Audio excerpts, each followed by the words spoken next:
ഇരകളുടെ manifesto എന്ന പുസ്തകം ഒരു 20 കൊല്ലം മുമ്പ് 2002 ഗുജറാത്ത് വംശഹത്യയുടെ പശ്ചാത്തലത്തിലാണ് ആ പുസ്തകം എഴുതിയത്. അന്ന് ഇര എന്നുള്ള വാക്കുപയോഗിച്ചതിൻ്റെ പേരിൽ ഇരയായി തീർന്ന ഒരാൾ ഇരകളുടെ ഇരകൾ എന്ന പുസ്തകത്തിൻ്റെ സംവാദത്തിൽ ഒരു 20 കൊല്ലങ്ങൾക്ക് ശേഷം പങ്കെടുക്കേണ്ടി വരുന്നു എന്നുള്ളത് ആശങ്കാജനകമാണ്.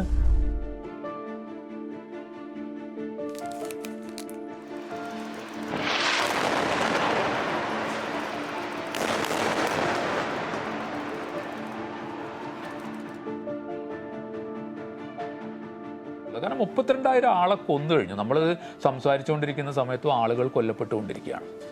എന്നിട്ട് നമ്മൾ പറയുന്നു ഗാസ പിടിച്ചു നിൽക്കുകയാണ്, ഗാസ പ്രതിരോധിക്കുകയാണ്. 32,000 ആൾ കൊല്ലപ്പെട്ടു. അവരുടെ ബ്ലഡ് ബാത്തിൽ നിന്നുകൊണ്ട്, അവരുടെ രക്തത്തിൽ ചവിട്ടി നിന്നിട്ട് നമ്മൾ പറയുകയാണ് ഇല്ല അവർ കീഴടങ്ങുന്നില്ല, ഗാസ കീഴടങ്ങാതെ പൊരുതി നിൽക്കുകയാണെന്നൊക്കെ നമുക്ക് പറയാം.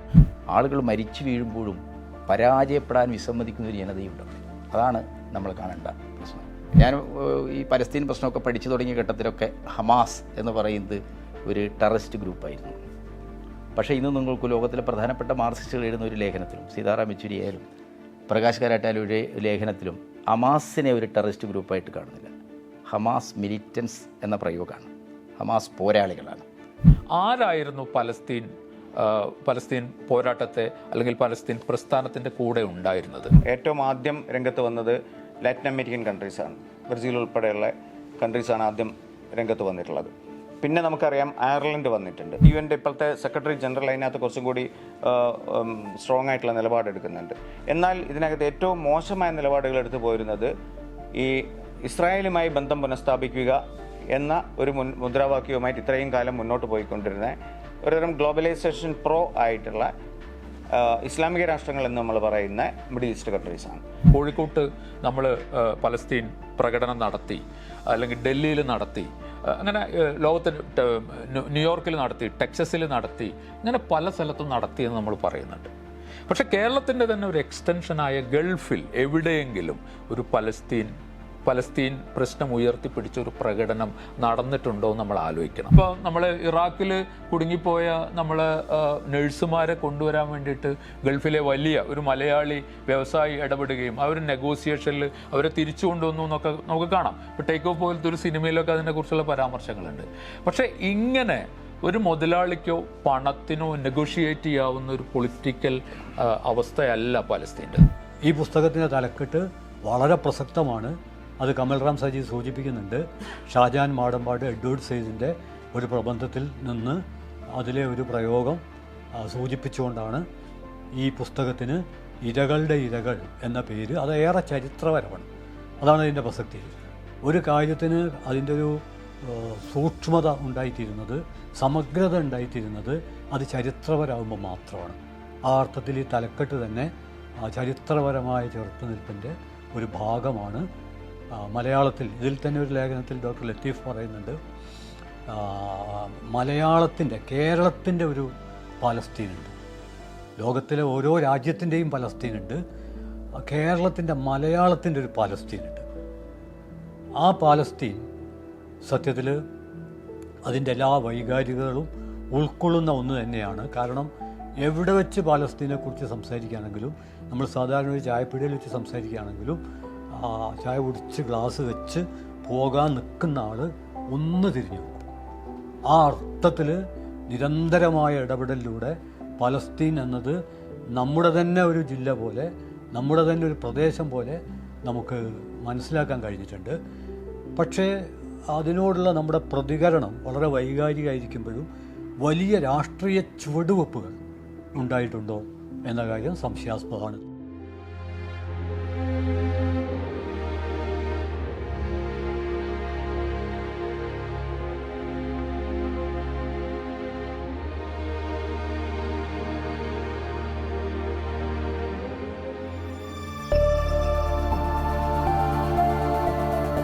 ഇതിൽ പ്രധാന അതിഥികളായിട്ട് എത്തിയിട്ടുള്ള KN, KT കുഞ്ഞിക്കണ്ണൻ, മുസഫർ അഹമ്മദ്, എല്ലാവർക്കും സ്വാഗതം. പിന്നെ നമ്മുടെ പ്രിയപ്പെട്ട സുഹൃത്തുക്കൾക്കും. ഈ പുസ്തകം ഉണ്ടാകുന്നത് പലസ്തീനിലുള്ള ഇസ്രായേലിൻ്റെ ആക്രമണം, വംശോച്ചാടനം നടക്കുന്ന സമയത്ത് വന്ന പല ലേഖനങ്ങളെയും ക്രോഡീകരിച്ചുകൊണ്ട് നമ്മളതൊരു പുസ്തക രൂപത്തിലേക്ക് അതിൻ്റെ റിലവൻസ്, കണ്ടംപററിനെസ്, വെച്ചുകൊണ്ട് തയ്യാറാക്കിയ പുസ്തകമാണിത്. അതായത് ഇതിൽ പല ഇൻ്റർനാഷണൽ മാസ്റ്റേഴ്സ് എഴുതിയിട്ടുണ്ട്, അതിൻ്റെ ട്രാൻസ്ലേഷൻ ഉണ്ട്. ഇന്ന് ലഭിക്കാവുന്ന ഏറ്റവും ഇൻഡെപ്തിലുള്ള പല അഭിപ്രായങ്ങളും ഇതിനകത്ത് രേഖപ്പെടുത്തിയിട്ടുണ്ട്. അതായത് മലയാളത്തിൽ ഇങ്ങനത്തെ ഒരു പുസ്തകം എന്തായാലും ഇതുവരെ ഇറങ്ങിയിട്ടില്ല. കാരണം ഇതിൽ വന്നിരിക്കുന്ന വർഗീസ് കെ ജോർജ് ആയാലും സ്റ്റാൻലി ജോണി ആയാലും ഷാജാൻ മടമ്പാട്ടായാലും KM സീതി ആയാലും മുകുന്ദൻ പത്മനാഭനായാലും ഒക്കെ തന്നെ ഇതിനകത്തുള്ള ഏറ്റവും ഓതൻറ്റിക് ആയിട്ടുള്ള അതോറിറ്റികൾ കൂടിയാണ്. അപ്പോൾ ഇതാണ് ഈ പുസ്തകത്തിനെ കുറിച്ചൊരു ഏകദേശം അല്ലാത്ത ഒരുപാട് പേര്, ഇപ്പോൾ KN നമ്മുടെ കൂടെ ഇരിക്കുന്നതിൽ KN, KT Kunhikannan, V Muzaffar Ahmed ഒക്കെ ഇതിനെപ്പറ്റി എഴുതിയിട്ടുണ്ട്. മുസഫർ അഹമ്മദിനെ പറ്റി പറയുകയാണെങ്കിൽ മുസഫർ എനിക്ക് തോന്നുന്നത് നമ്മൾക്ക് പരിചിതമല്ലാത്ത അറേബ്യൻ മേഖലകളിൽ ഏറ്റവും കൂടുതൽ സഞ്ചരിച്ചിട്ടുള്ള ആധുനിക യാത്രികനും എഴുത്തുകാരനുമാണ്. കാരണം നമ്മളെപ്പോഴും പേർഷ്യൻ അല്ലെങ്കിൽ മുസ്ലിം അല്ലെങ്കിൽ അറേബ്യൻ എന്നൊക്കെ ഭാഗിച്ചു നിർത്തുന്ന വലിയൊരു സമൂഹത്തിൻ്റെ വലിയൊരു ചരിത്ര സമൂഹത്തിൻ്റെ സംസ്കാര സമൂഹത്തിൻ്റെ ഒരുപാട് ഉള്ളറവുകളിലേക്ക് നമുക്കറിയാത്ത രീതിയിൽ, അതുകൊണ്ടാണത് ഓക്സ്ഫോർഡ് പബ്ലിഷേഴ്സ് ഇംഗ്ലീഷിൽ അത് പ്രസിദ്ധീകരിച്ചിട്ടുണ്ട്. അങ്ങനെ ഇംഗ്ലീഷിൽ പോലും ഒരു പുസ്തകമില്ല. അപ്പം കെയ്യിൻ്റെ ഇതിലുള്ള ഇടപെടൽ എന്ന് പറഞ്ഞു കഴിഞ്ഞാൽ ഞാനൊക്കെ സ്കൂൾ പഠിക്കുന്ന സമയം മുതൽ പലസ്തീനെ പറ്റിയൊക്കെ കേട്ടിട്ടുള്ളത് KEൻ്റെ അടുത്തു നിന്നാണ്. മുദ്രാവാക്യങ്ങൾ കൂടി കേട്ടതാണെങ്കിൽ KTയുടേതാണ്.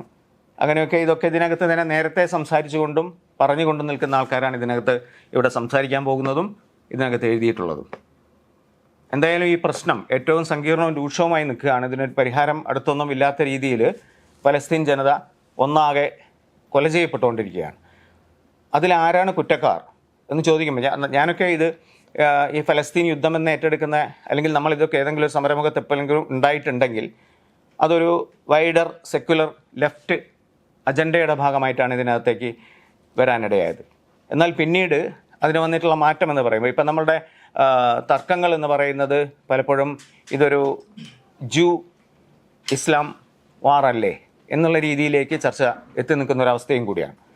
അപ്പോൾ എങ്ങനെയാണ് ഇതിൻ്റെ ആ ഒരു രാഷ്ട്രീയ മാറ്റം കൈവന്നിട്ട് ഉള്ളത് എന്നൊക്കെ ദീർഘമായിട്ട് തന്നെ സംസാരിക്കാൻ KN പോലെ ഒരാൾക്ക് കഴിയും. കമൽറാം സജീവ് ആമുഖത്തിൽ പറഞ്ഞ പോലെ ഒരു പക്ഷേ നമുക്കെല്ലാവർക്കും അറിയും എന്ന് നാം കരുതുകയും എന്നാൽ സൂക്ഷ്മതലത്തിൽ വേണ്ടത്ര അറിയാതെ പോവുകയും ചെയ്യുന്ന അതീവ സങ്കീർണമായ നിരവധി പഠനങ്ങൾ വന്നിട്ടുണ്ട്. ഇത് സംബന്ധമായുള്ള ആലോചനകൾ ഓരോ ദിവസവും നടന്നുകൊണ്ടിരിക്കുന്നുണ്ട്. അങ്ങനെയൊക്കെ ആണെങ്കിലും നമ്മുടെ സാമാന്യ ബോധത്തെ സംബന്ധിച്ചിടത്തോളം, കോമൺ സെൻസിനെ സംബന്ധിച്ചിടത്തോളം സ്ഥിരപ്രതിഷ്ഠ നേടിയിട്ടുള്ള ചില വാർപ്പ് മാതൃകകൾ, സ്റ്റീരിയോ ടൈപ്സ് നിലനിൽക്കുന്നുണ്ട്. ഈ സ്റ്റീരിയോ ടൈപ്സിൻ്റെ എഫക്റ്റാണ് അന്വേഷണങ്ങളുടെ അല്ലെങ്കിൽ ഇത് സംബന്ധമായ ആഴത്തിലുള്ള രാഷ്ട്രീയ ആലോചനകളുടെ കണ്ടുപിടുത്തങ്ങളെക്കാൾ നമ്മളെയൊക്കെ സ്വാധീനിച്ചുകൊണ്ടിരിക്കുന്നത്. അതുകൊണ്ട് ഈ സ്റ്റീരിയോ ടൈപ്പ് എഫക്റ്റ് എങ്ങനെ മറികടക്കാം എന്നുള്ളതാണ് ഏറ്റവും പ്രധാനപ്പെട്ട കാര്യം. ഒരു ഉദാഹരണം പറഞ്ഞാൽ 2003 ഒക്ടോബർ 7 ഹമാസ് നടത്തിയ റോക്കറ്റ് ആക്രമണം അതിനോടുള്ളൊരു പ്രതികരണമാണ്, അതിനെതിരെയുള്ളൊരു പ്രതിരോധമാണ് എന്ന രീതിയിലാണ് പൊതുവെ ഇത് മനസ്സിലാക്കപ്പെടുന്നത്. അതായത് നമ്മുടെ ചരിത്രബോധം എന്ന് പറയുന്നത് വളരെ സ്ഥൂലതലത്തിലാണ് പ്രവർത്തിച്ചുകൊണ്ടിരിക്കുന്നത്.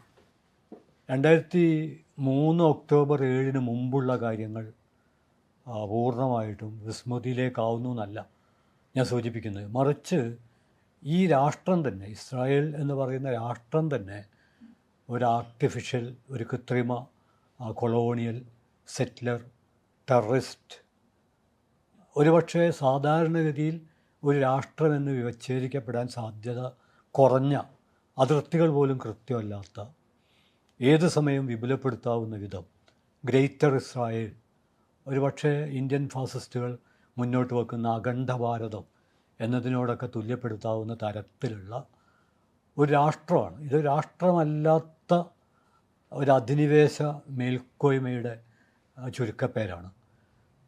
ലോകത്ത് നിലവിലുള്ള ആധുനിക രാഷ്ട്ര പരികല്പനകളുമായി പല നിലക്കും ഇത് പൊരുത്തപ്പെടില്ല.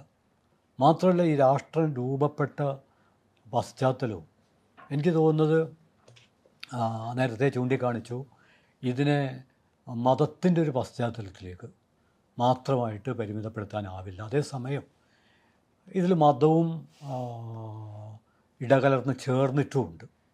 അതുകൊണ്ട് ഇത് വളരെ സങ്കീർണമാണ്. പലപ്പോഴും ഇതിൽ മായ്ക്കപ്പെട്ട ഒരുപാട് ചരിത്രമുണ്ട്. ഇപ്പോൾ നമുക്ക് കൗണ്ട് ഫോൾക്കെ ബെർണാഡോട്ട, ആ ബെർണാഡോട്ടയുടെ രക്തസാക്ഷിത്വം ഇപ്പോൾ പോലും നമ്മുടെ സംവാദങ്ങളിലൊന്നും അധികം കടന്നു വരാത്ത ഒരാളാണ്. പക്ഷേ ഞാൻ വിചാരിക്കുന്നത് ഇപ്പം നമ്മുടെ സംവാദത്തിൽ അനിവാര്യമായും ഏറ്റവും കൂടുതൽ കടന്നു വരേണ്ട ഒരു മഹാസാന്നിധ്യമാണ് UN സമാധാന ദൗത്യത്തിന് നേതൃത്വം കൊടുത്ത റെഡ് ക്രോസിൻ്റെ ചെയർമാനായിരുന്ന അദ്ദേഹത്തെക്കുറിച്ച് ആലോചിക്കുമ്പോൾ ഒരു കാര്യം കൂടി നമ്മൾ മനസ്സിലാക്കേണ്ടതുണ്ട്. അദ്ദേഹത്തിൻ്റെ ഇടപെടലിൻ്റെ ഭാഗമായിട്ടാണ് ജർമ്മനിയിൽ നിന്ന് ഹിറ്റ്ലറുടെ ക്യാമ്പുകളിൽ നിന്നൊക്കെ നിരവധി പീഡിത ജൂത വിഭാഗത്തിൽപ്പെട്ടവർ വിമോചിതരായത്. ആ അർത്ഥത്തിൽ ഇസ്രായേൽ രാഷ്ട്രത്തിന് സ്വീകാര്യനാവേണ്ട UN മെസ്സഞ്ചർ ആയിരുന്നു സത്യത്തിൽ ബെർണാഡോട്ടെ. പക്ഷേ ബെർണാഡോട്ടെ ഇരുവിഭാഗം ജനങ്ങൾക്കും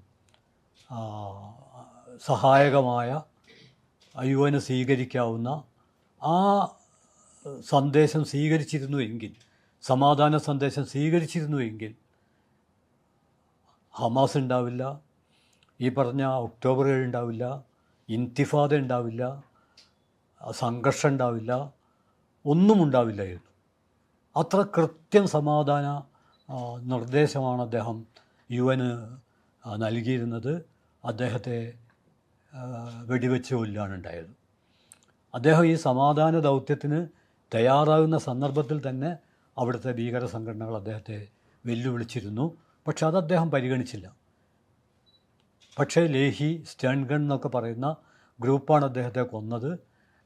അത്ഭുതകരമായ കാര്യം, അവർക്ക് വലിയ സ്വീകരണം നൽകി ഇസ്രായേൽ എന്നുള്ളതാണ്. എന്നിട്ടും ഇസ്രായേലിന് ഐക്യരാഷ്ട്രസഭയുടെ അംഗത്വത്തിന് അതൊരു തടസ്സമേ ആയില്ല. ന്യായമായ അന്വേഷണം നടത്താൻ നിരവധി തവണ ഐക്യരാഷ്ട്രസഭ സമ്മർദ്ദം ചെലുത്തുന്നുണ്ട്. പക്ഷേ അത്തരം നടപടികളൊന്നും സ്വീകരിക്കുന്നില്ല.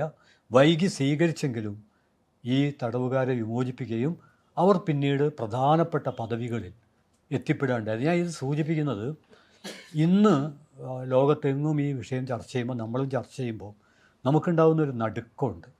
നമ്മുടെ വിവരണത്തിൻ്റെ ചട്ടക്കൂടൊക്കെ പൊളിച്ചിട്ട് ഈ വിഷയം ഒരുപക്ഷെ അയനസ്കോയുടെ നാടകത്തിലെ വളരുന്ന മൃതദേഹത്തെ ഓർമ്മിപ്പിക്കുന്ന തരത്തിൽ വളരെ സംഭ്രാന്തി വരുത്തിക്കൊണ്ട് ഇതാകെ വളർന്നുകൊണ്ടിരിക്കുകയാണ്. നമുക്കൊന്നും ചെയ്യാനാവാത്ത അവസ്ഥ.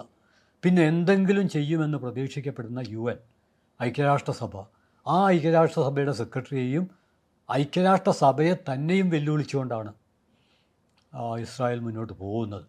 ഇസ്രായേൽ മുന്നോട്ട് പോകുന്നതെന്ന് പറഞ്ഞുകൂടാ.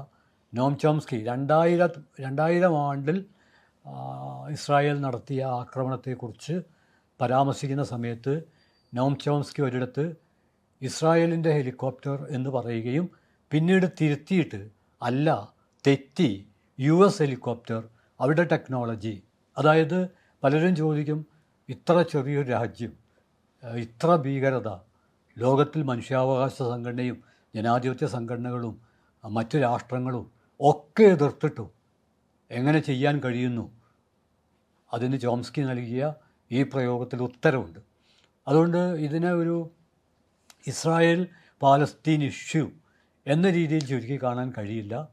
ഐക്യരാഷ്ട്രസഭയെ, മനുഷ്യാവകാശ പ്രസ്ഥാനങ്ങളെ, ജനായത്തത്തെ, മാനവികതയെ ഒക്കെ വെല്ലുവിളിക്കുന്ന സിയോണിസ്റ്റ് കോർപ്പറേറ്റ് സഖ്യത്തിൻ്റെ ഏറ്റവും വലിയ ഭാഗമാണ്.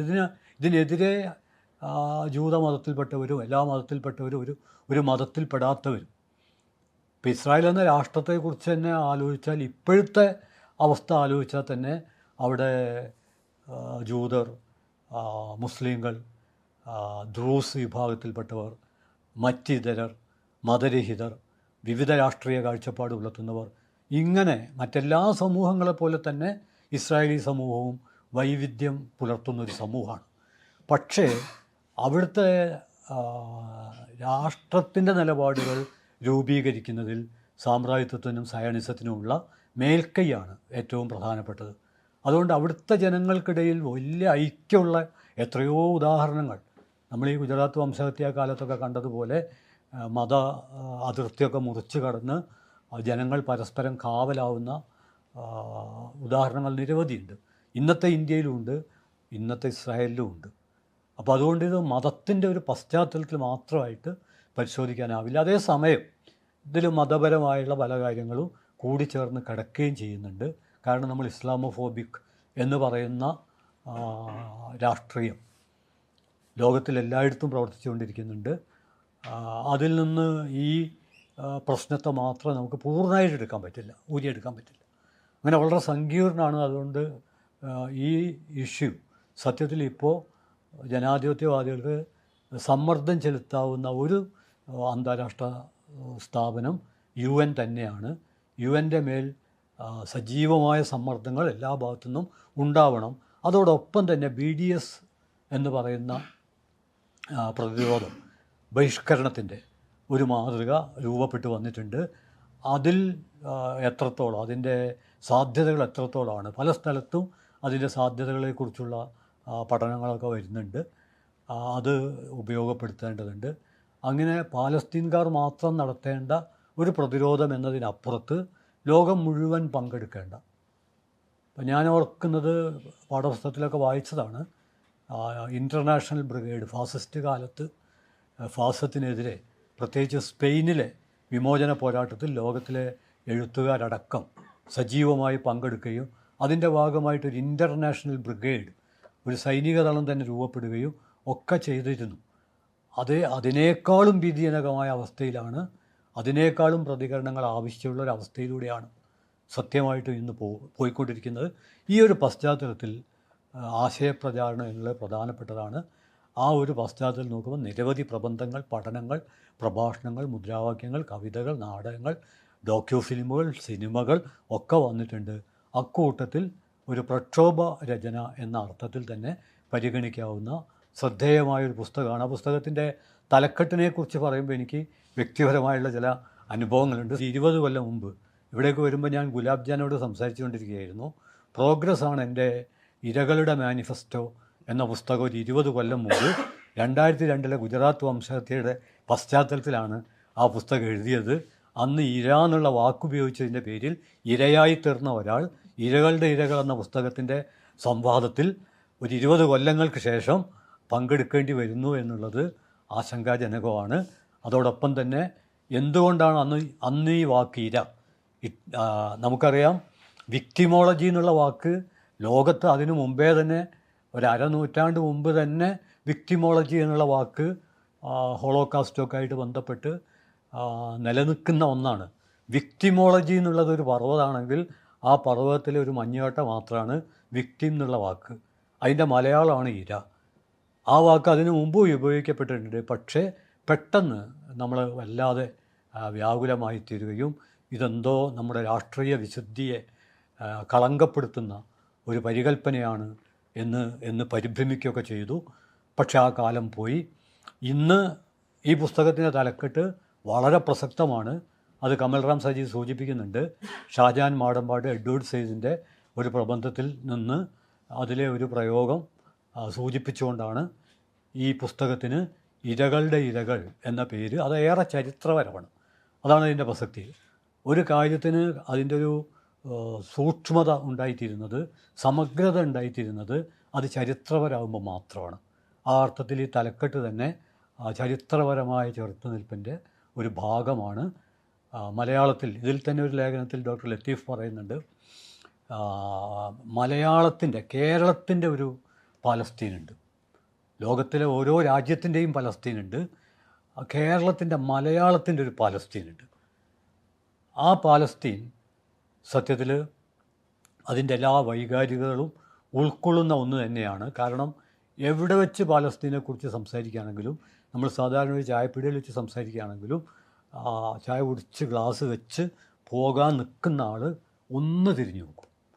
ആ അർത്ഥത്തിൽ നിരന്തരമായ ഇടപെടലിലൂടെ പലസ്തീൻ എന്നത് നമ്മുടെ തന്നെ ഒരു ജില്ല പോലെ, നമ്മുടെ തന്നെ ഒരു പ്രദേശം പോലെ നമുക്ക് മനസ്സിലാക്കാൻ കഴിഞ്ഞിട്ടുണ്ട്. പക്ഷേ അതിനോടുള്ള നമ്മുടെ പ്രതികരണം വളരെ വൈകാരികമായിരിക്കുമ്പോഴും വലിയ രാഷ്ട്രീയ ചുവടുവെപ്പുകൾ ഉണ്ടായിട്ടുണ്ടോ എന്ന കാര്യം സംശയാസ്പദമാണ്. അല്ല, ഇവിടെ ഇപ്പം KEN അവസാനിപ്പിച്ചെടുത്തിൽ വലിയൊരു പ്രധാനപ്പെട്ട ചോദ്യമുണ്ട്. അത് KTക്ക് ഉത്തരം പറയേണ്ടതായിട്ടുള്ള ഒരു ബാധ്യതയുള്ളതും കൂടിയാണ്. കാരണം നമ്മളിപ്പോൾ ഈ പറയുന്ന കേരളത്തിനും പലസ്തീനുമായിട്ടുള്ള ബന്ധം ഒരു വാങ്ങൽ കൊടുക്കൽ ബന്ധമോ അല്ലെങ്കിൽ ക്രയവിക്രയ ബന്ധം അല്ലെങ്കിൽ പോക്കുവരവ് ബന്ധമോ പലസ്തീനുമായിട്ടില്ലെങ്കിലും നമുക്കറിയാം, പ്രത്യേകിച്ച് മിഡിൽ ഈസ്റ്റിൽ ഉണ്ടായിട്ടുള്ള ഏറ്റവും വലിയ യുദ്ധങ്ങളിലൊന്ന് നമ്മുടെ തലമുറയ്ക്കകത്ത് ഉണ്ടായിട്ടുള്ളത് വെപ്പൺസ് ഓഫ് മാസ് ഡിസ്ട്രക്ഷൻ കയ്യിലുണ്ട് എന്ന് പറഞ്ഞിട്ട് അമേരിക്ക ഒരു സുപ്രഭാതത്തിൽ ബാത്ത് പാർട്ടി എന്ന സോഷ്യലിസ്റ്റ് പാർട്ടിയുടെ നേതാവായ സദ്ദാം ഹുസൈനെ ഇല്ലാതാക്കുകയും അയാളെ പിടിച്ച് തൂക്കിക്കൊല്ലുകയും ചെയ്യുന്നുണ്ട്. ആ സമരം നടന്ന സമയഘട്ടങ്ങളിലൊക്കെ തന്നെ നമുക്കറിയാം, കേരളത്തിലെ ഓരോ മുക്കിലും മൂലയിലും ഇടതുപക്ഷം എന്ന് പറഞ്ഞു കഴിഞ്ഞാൽ പ്രകടമായിട്ടുമുള്ള ഒരു പ്രത്യക്ഷത്തിലുള്ള ഒരു പോസ്റ്ററായിട്ടുള്ള രാഷ്ട്രീയ പാർട്ടി എന്ന് പറയാവുന്ന CPIM അതിനെതിരായിട്ട് വളരെയധികം കൃത്യമായ ക്യാമ്പയിനുകൾ നടത്തുകയും, അതായത് ഒരു നമ്മുടെ ഗ്രാമപ്രദേശത്തെ ഒരു തക്കാളിക്ക് വില കൂടിയതിനെക്കാട്ടും പ്രധാനപ്പെട്ട പ്രശ്നമാണ് സദ്ദാം ഹുസൈനെതിരെ അമേരിക്ക നടത്തുന്ന യുദ്ധമെന്ന് തീർച്ചയായിട്ടും രാഷ്ട്രീയമായി തോന്നിപ്പിക്കേണ്ട, അത് ശരിയാണ്. അതിനെക്കുറിച്ച് വളരെയധികം വലിയ campaign communist party of India Marxist നടത്തിയിട്ടുണ്ട്. അതുകൊണ്ട് തന്നെ നമുക്ക് തിരുവനന്തപുരം തൊട്ട് നമ്മൾ കാസർഗോഡ് വരെ പോവുകയാണെങ്കിൽ എല്ലാ സ്ഥലത്തും ആ സമയത്ത് ബസ്സിലോ ട്രെയിനിലോ സഞ്ചരിക്കുകയാണെങ്കിൽ നമുക്ക് കൃത്യമായിട്ട് മനസ്സിലാക്കാൻ പറ്റുമായിരുന്നു ഈ സമരത്തിന് ഏറ്റെടുത്തിരിക്കുന്ന ലോകത്തിലെ തന്നെ ഒരു communist party of India Marxist ആണ് എന്ന്. പക്ഷേ ഈ KEN പറഞ്ഞ് നിർത്തിയത്തിൽ KENും KTയും ഒരു തരത്തിൽ കുറ്റക്കാരാകുന്ന ഒരേ തരത്തിലുള്ളൊരു സമീകരണമുണ്ട്. കാരണം പലസ്തീൻ പ്രശ്നം അത്തരത്തിലുള്ള അതായത് ഒരു ബീച്ച് റാലി അത് കോൺഗ്രസ് നടത്തിയിട്ടുണ്ട്, മുസ്ലിം ലീഗ് നടത്തിയിട്ടുണ്ട്, ലോകതാന്ത്രിക് ജനതാദൾ നടത്തിയിട്ടുണ്ട്, അങ്ങനെയുള്ള പല രാഷ്ട്രീയ പാർട്ടികളും നടത്തിയിട്ടുണ്ട്. അല്ലാതെ അത്തരത്തിലുള്ളൊരു ക്യാമ്പയിന് മുന്നിട്ടിറങ്ങാൻ വേണ്ടി ഈ പറഞ്ഞ കേരളത്തിലെ മാസിനെ നല്ലൊരു ശതമാനത്തിനെയും റെപ്രസെൻ്റ് ചെയ്യുന്ന കമ്മ്യൂണിസ്റ്റ് പാർട്ടി ഓഫ് ഇന്ത്യ മാർക്സിസ്റ്റിന് കഴിഞ്ഞിട്ടുണ്ടോ എന്ന് സ്വയം വിമർശനം നടത്താൻ KTക്കുള്ള ഒരു സന്ദർഭം ആണിതെന്ന് തോന്നുന്നു. അതൊരു സ്വയംവിമർശനത്തിൻ്റെ പ്രശ്നമല്ല, അതിലപ്പുറത്ത് മാനങ്ങളുള്ളതാണ്. ഈ പുസ്തകവും സജീവൻ എഡിറ്റ് ചെയ്തപ്പോൾ അതിൽ തിരഞ്ഞെടുത്ത ലേഖനങ്ങൾ പരിശോധിച്ചാൽ നമുക്കറിയാം, സാർവദേശീയ തലത്തിൽ തന്നെ ഒരു 90-കൾക്ക് ശേഷം രൂപപ്പെട്ടു വന്ന തീവ്രമായ വലതുപക്ഷവൽക്കരണമാണ് സയനിസത്തെ സാർവലൗകികമായ അംഗീകാരമുള്ള ഒരു പ്രത്യയശാസ്ത്രമാക്കിയത്. 77 UN ചാർട്ടർ പ്രകാരം സയനിസം നിരോധിതമായ ഒരു വംശീയതയാണ്. വർണ്ണവിവേചനം പോലെ തന്നെ, അപ്പാർത്തിറ്റിസം പോലെ തന്നെ സയനിസം എന്താണ്? 77 UN ചാർട്ടർ പ്രകാരം നിരോധിതമായ ഒരു പ്രസ്ഥാനം, ഒരു കുറ്റവാളി സംഘമാണ് സയനിസ്റ്റുകൾ എന്ന് പറഞ്ഞാൽ. പക്ഷേ 2001 വംശീയതക്കെതിരായിട്ടുള്ള സാർവദേശീയ ഉച്ചകോടി ദർബനിൽ നടന്നപ്പോൾ, ദക്ഷിണാഫ്രിക്കയിലെ ദർബനിൽ നടന്നപ്പോൾ സയനിസത്തെ UN ചാർട്ടറിൽ നിന്ന് ഒരു വംശീയ പ്രസ്ഥാനം വംശീയത എന്ന രീതിയിൽ നിന്ന് ഒഴിവാക്കി കൊടുത്തു. അന്ന് നിരവധി മാർക്സിസ്റ്റ് ഗ്രൂപ്പുകൾ സയനിസവും ഇന്ത്യയിലെ കാസ്റ്റിസവും രണ്ടും വംശീയതയാണ്, രണ്ടും വർണ്ണവിവേചനം പോലെ ഉള്ള ഒരു ഐഡിയോളജിയാണ്, വളരെ അപകടകരമായ വളരെ വൃത്തികെട്ട ഒരു ഐഡിയോളജിയാണ് ഈ ജാതീയതയും സയനിസവും എന്ന വാദമുയർത്തിക്കൊണ്ട് ഇത് രണ്ടും എന്താണ് UN ചാർട്ടറിൽ നിരോധിത പ്രസ്ഥാനങ്ങളാക്കണം എന്ന ഒരു വലിയ ക്യാമ്പയിൻ ദർബനിലെ 7 ദിവസം നീണ്ടുന്ന സമ്മേളനത്തിൽ ഏറ്റവും ശക്തമായി ഉയർത്തി. ഇതിൽ പങ്കെടുത്ത പലരും എനിക്ക് വ്യക്തിപരമായി സൗഹൃദമുള്ള ആളുകളാണ്. പക്ഷേ എന്താ സംഭവിച്ചത്? അമേരിക്കയുടെ പ്രതിനിധികൾ, പ്രത്യേകിച്ച് ഈ NGOസിനെയൊക്കെ പ്രധാനമായിട്ട് നയിക്കുന്നത് അമേരിക്കൻ ഇൻ്റർനാഷണൽ റിലേഷൻസുമായി ബന്ധപ്പെട്ട അവരുടെ ഡിപ്പാർട്ട്മെൻറ്റുകളൊക്കെയാണ്. അവർ വലിയ രീതിയിൽ സ്വാധീനം ചെലുത്തി. എന്നിട്ടെന്താണ്, ഇന്ത്യയുടെ സഹായത്തോടു കൂടിയാണ് ഈ UN സംഘടിപ്പിച്ച ഈ വംശീയതക്കെതിരായിട്ടുള്ള ഉച്ചകോടിയിൽ സയനിസത്തെ അങ്ങനെ നിരോധിതമായ ഒരു വംശീയതയായി കാണേണ്ടതില്ല, അതേപോലെ ജാതീയതയും കാണേണ്ടതില്ല, ഇതിനെ രണ്ടിനെയും രക്ഷപ്പെടുത്തിയെടുത്തി. 2001 ഒരു പക്ഷേ ഇന്ത്യ ഭരിക്കുന്നത് വാജ്പേയിയാണ്, അല്ലേ? വാജ്പേയി തന്നെയാണ് 2001. അമേരിക്കയും ഇന്ത്യയും ഇസ്രായേലുമൊക്കെ ഈ വംശീയമായ ഒരു പ്രത്യയശാസ്ത്ര തലങ്ങളിൽ ഒന്നിക്കുന്നതാണ് നമ്മൾ കണ്ടത്. ചോംസ്കി അത് വിശദാംശങ്ങളോടുകൂടി പരിശോധിച്ചിട്ടുണ്ട്. പ്രത്യേകിച്ച് സാർവദേശീയ തലത്തിൽ തന്നെ ആംഗ്ലോ സാക്സൺ വംശീയതയുമായി ബന്ധപ്പെട്ട ഒരു അച്ചുതണ്ട്. അതിൽ ഇന്ത്യയിലെ ഹിന്ദുത്വമുണ്ട്, പശ്ചിമേഷ്യയിലേക്ക് പോയാൽ സയനിസമുണ്ട്. രാഷ്ട്രീയ ഇസ്ലാമിസത്തെയും പല സ്ഥലങ്ങളിലും ഇതുമായി കൂട്ടിക്കെട്ടാനുള്ള ശ്രമം നടത്തിയിട്ടുണ്ട്.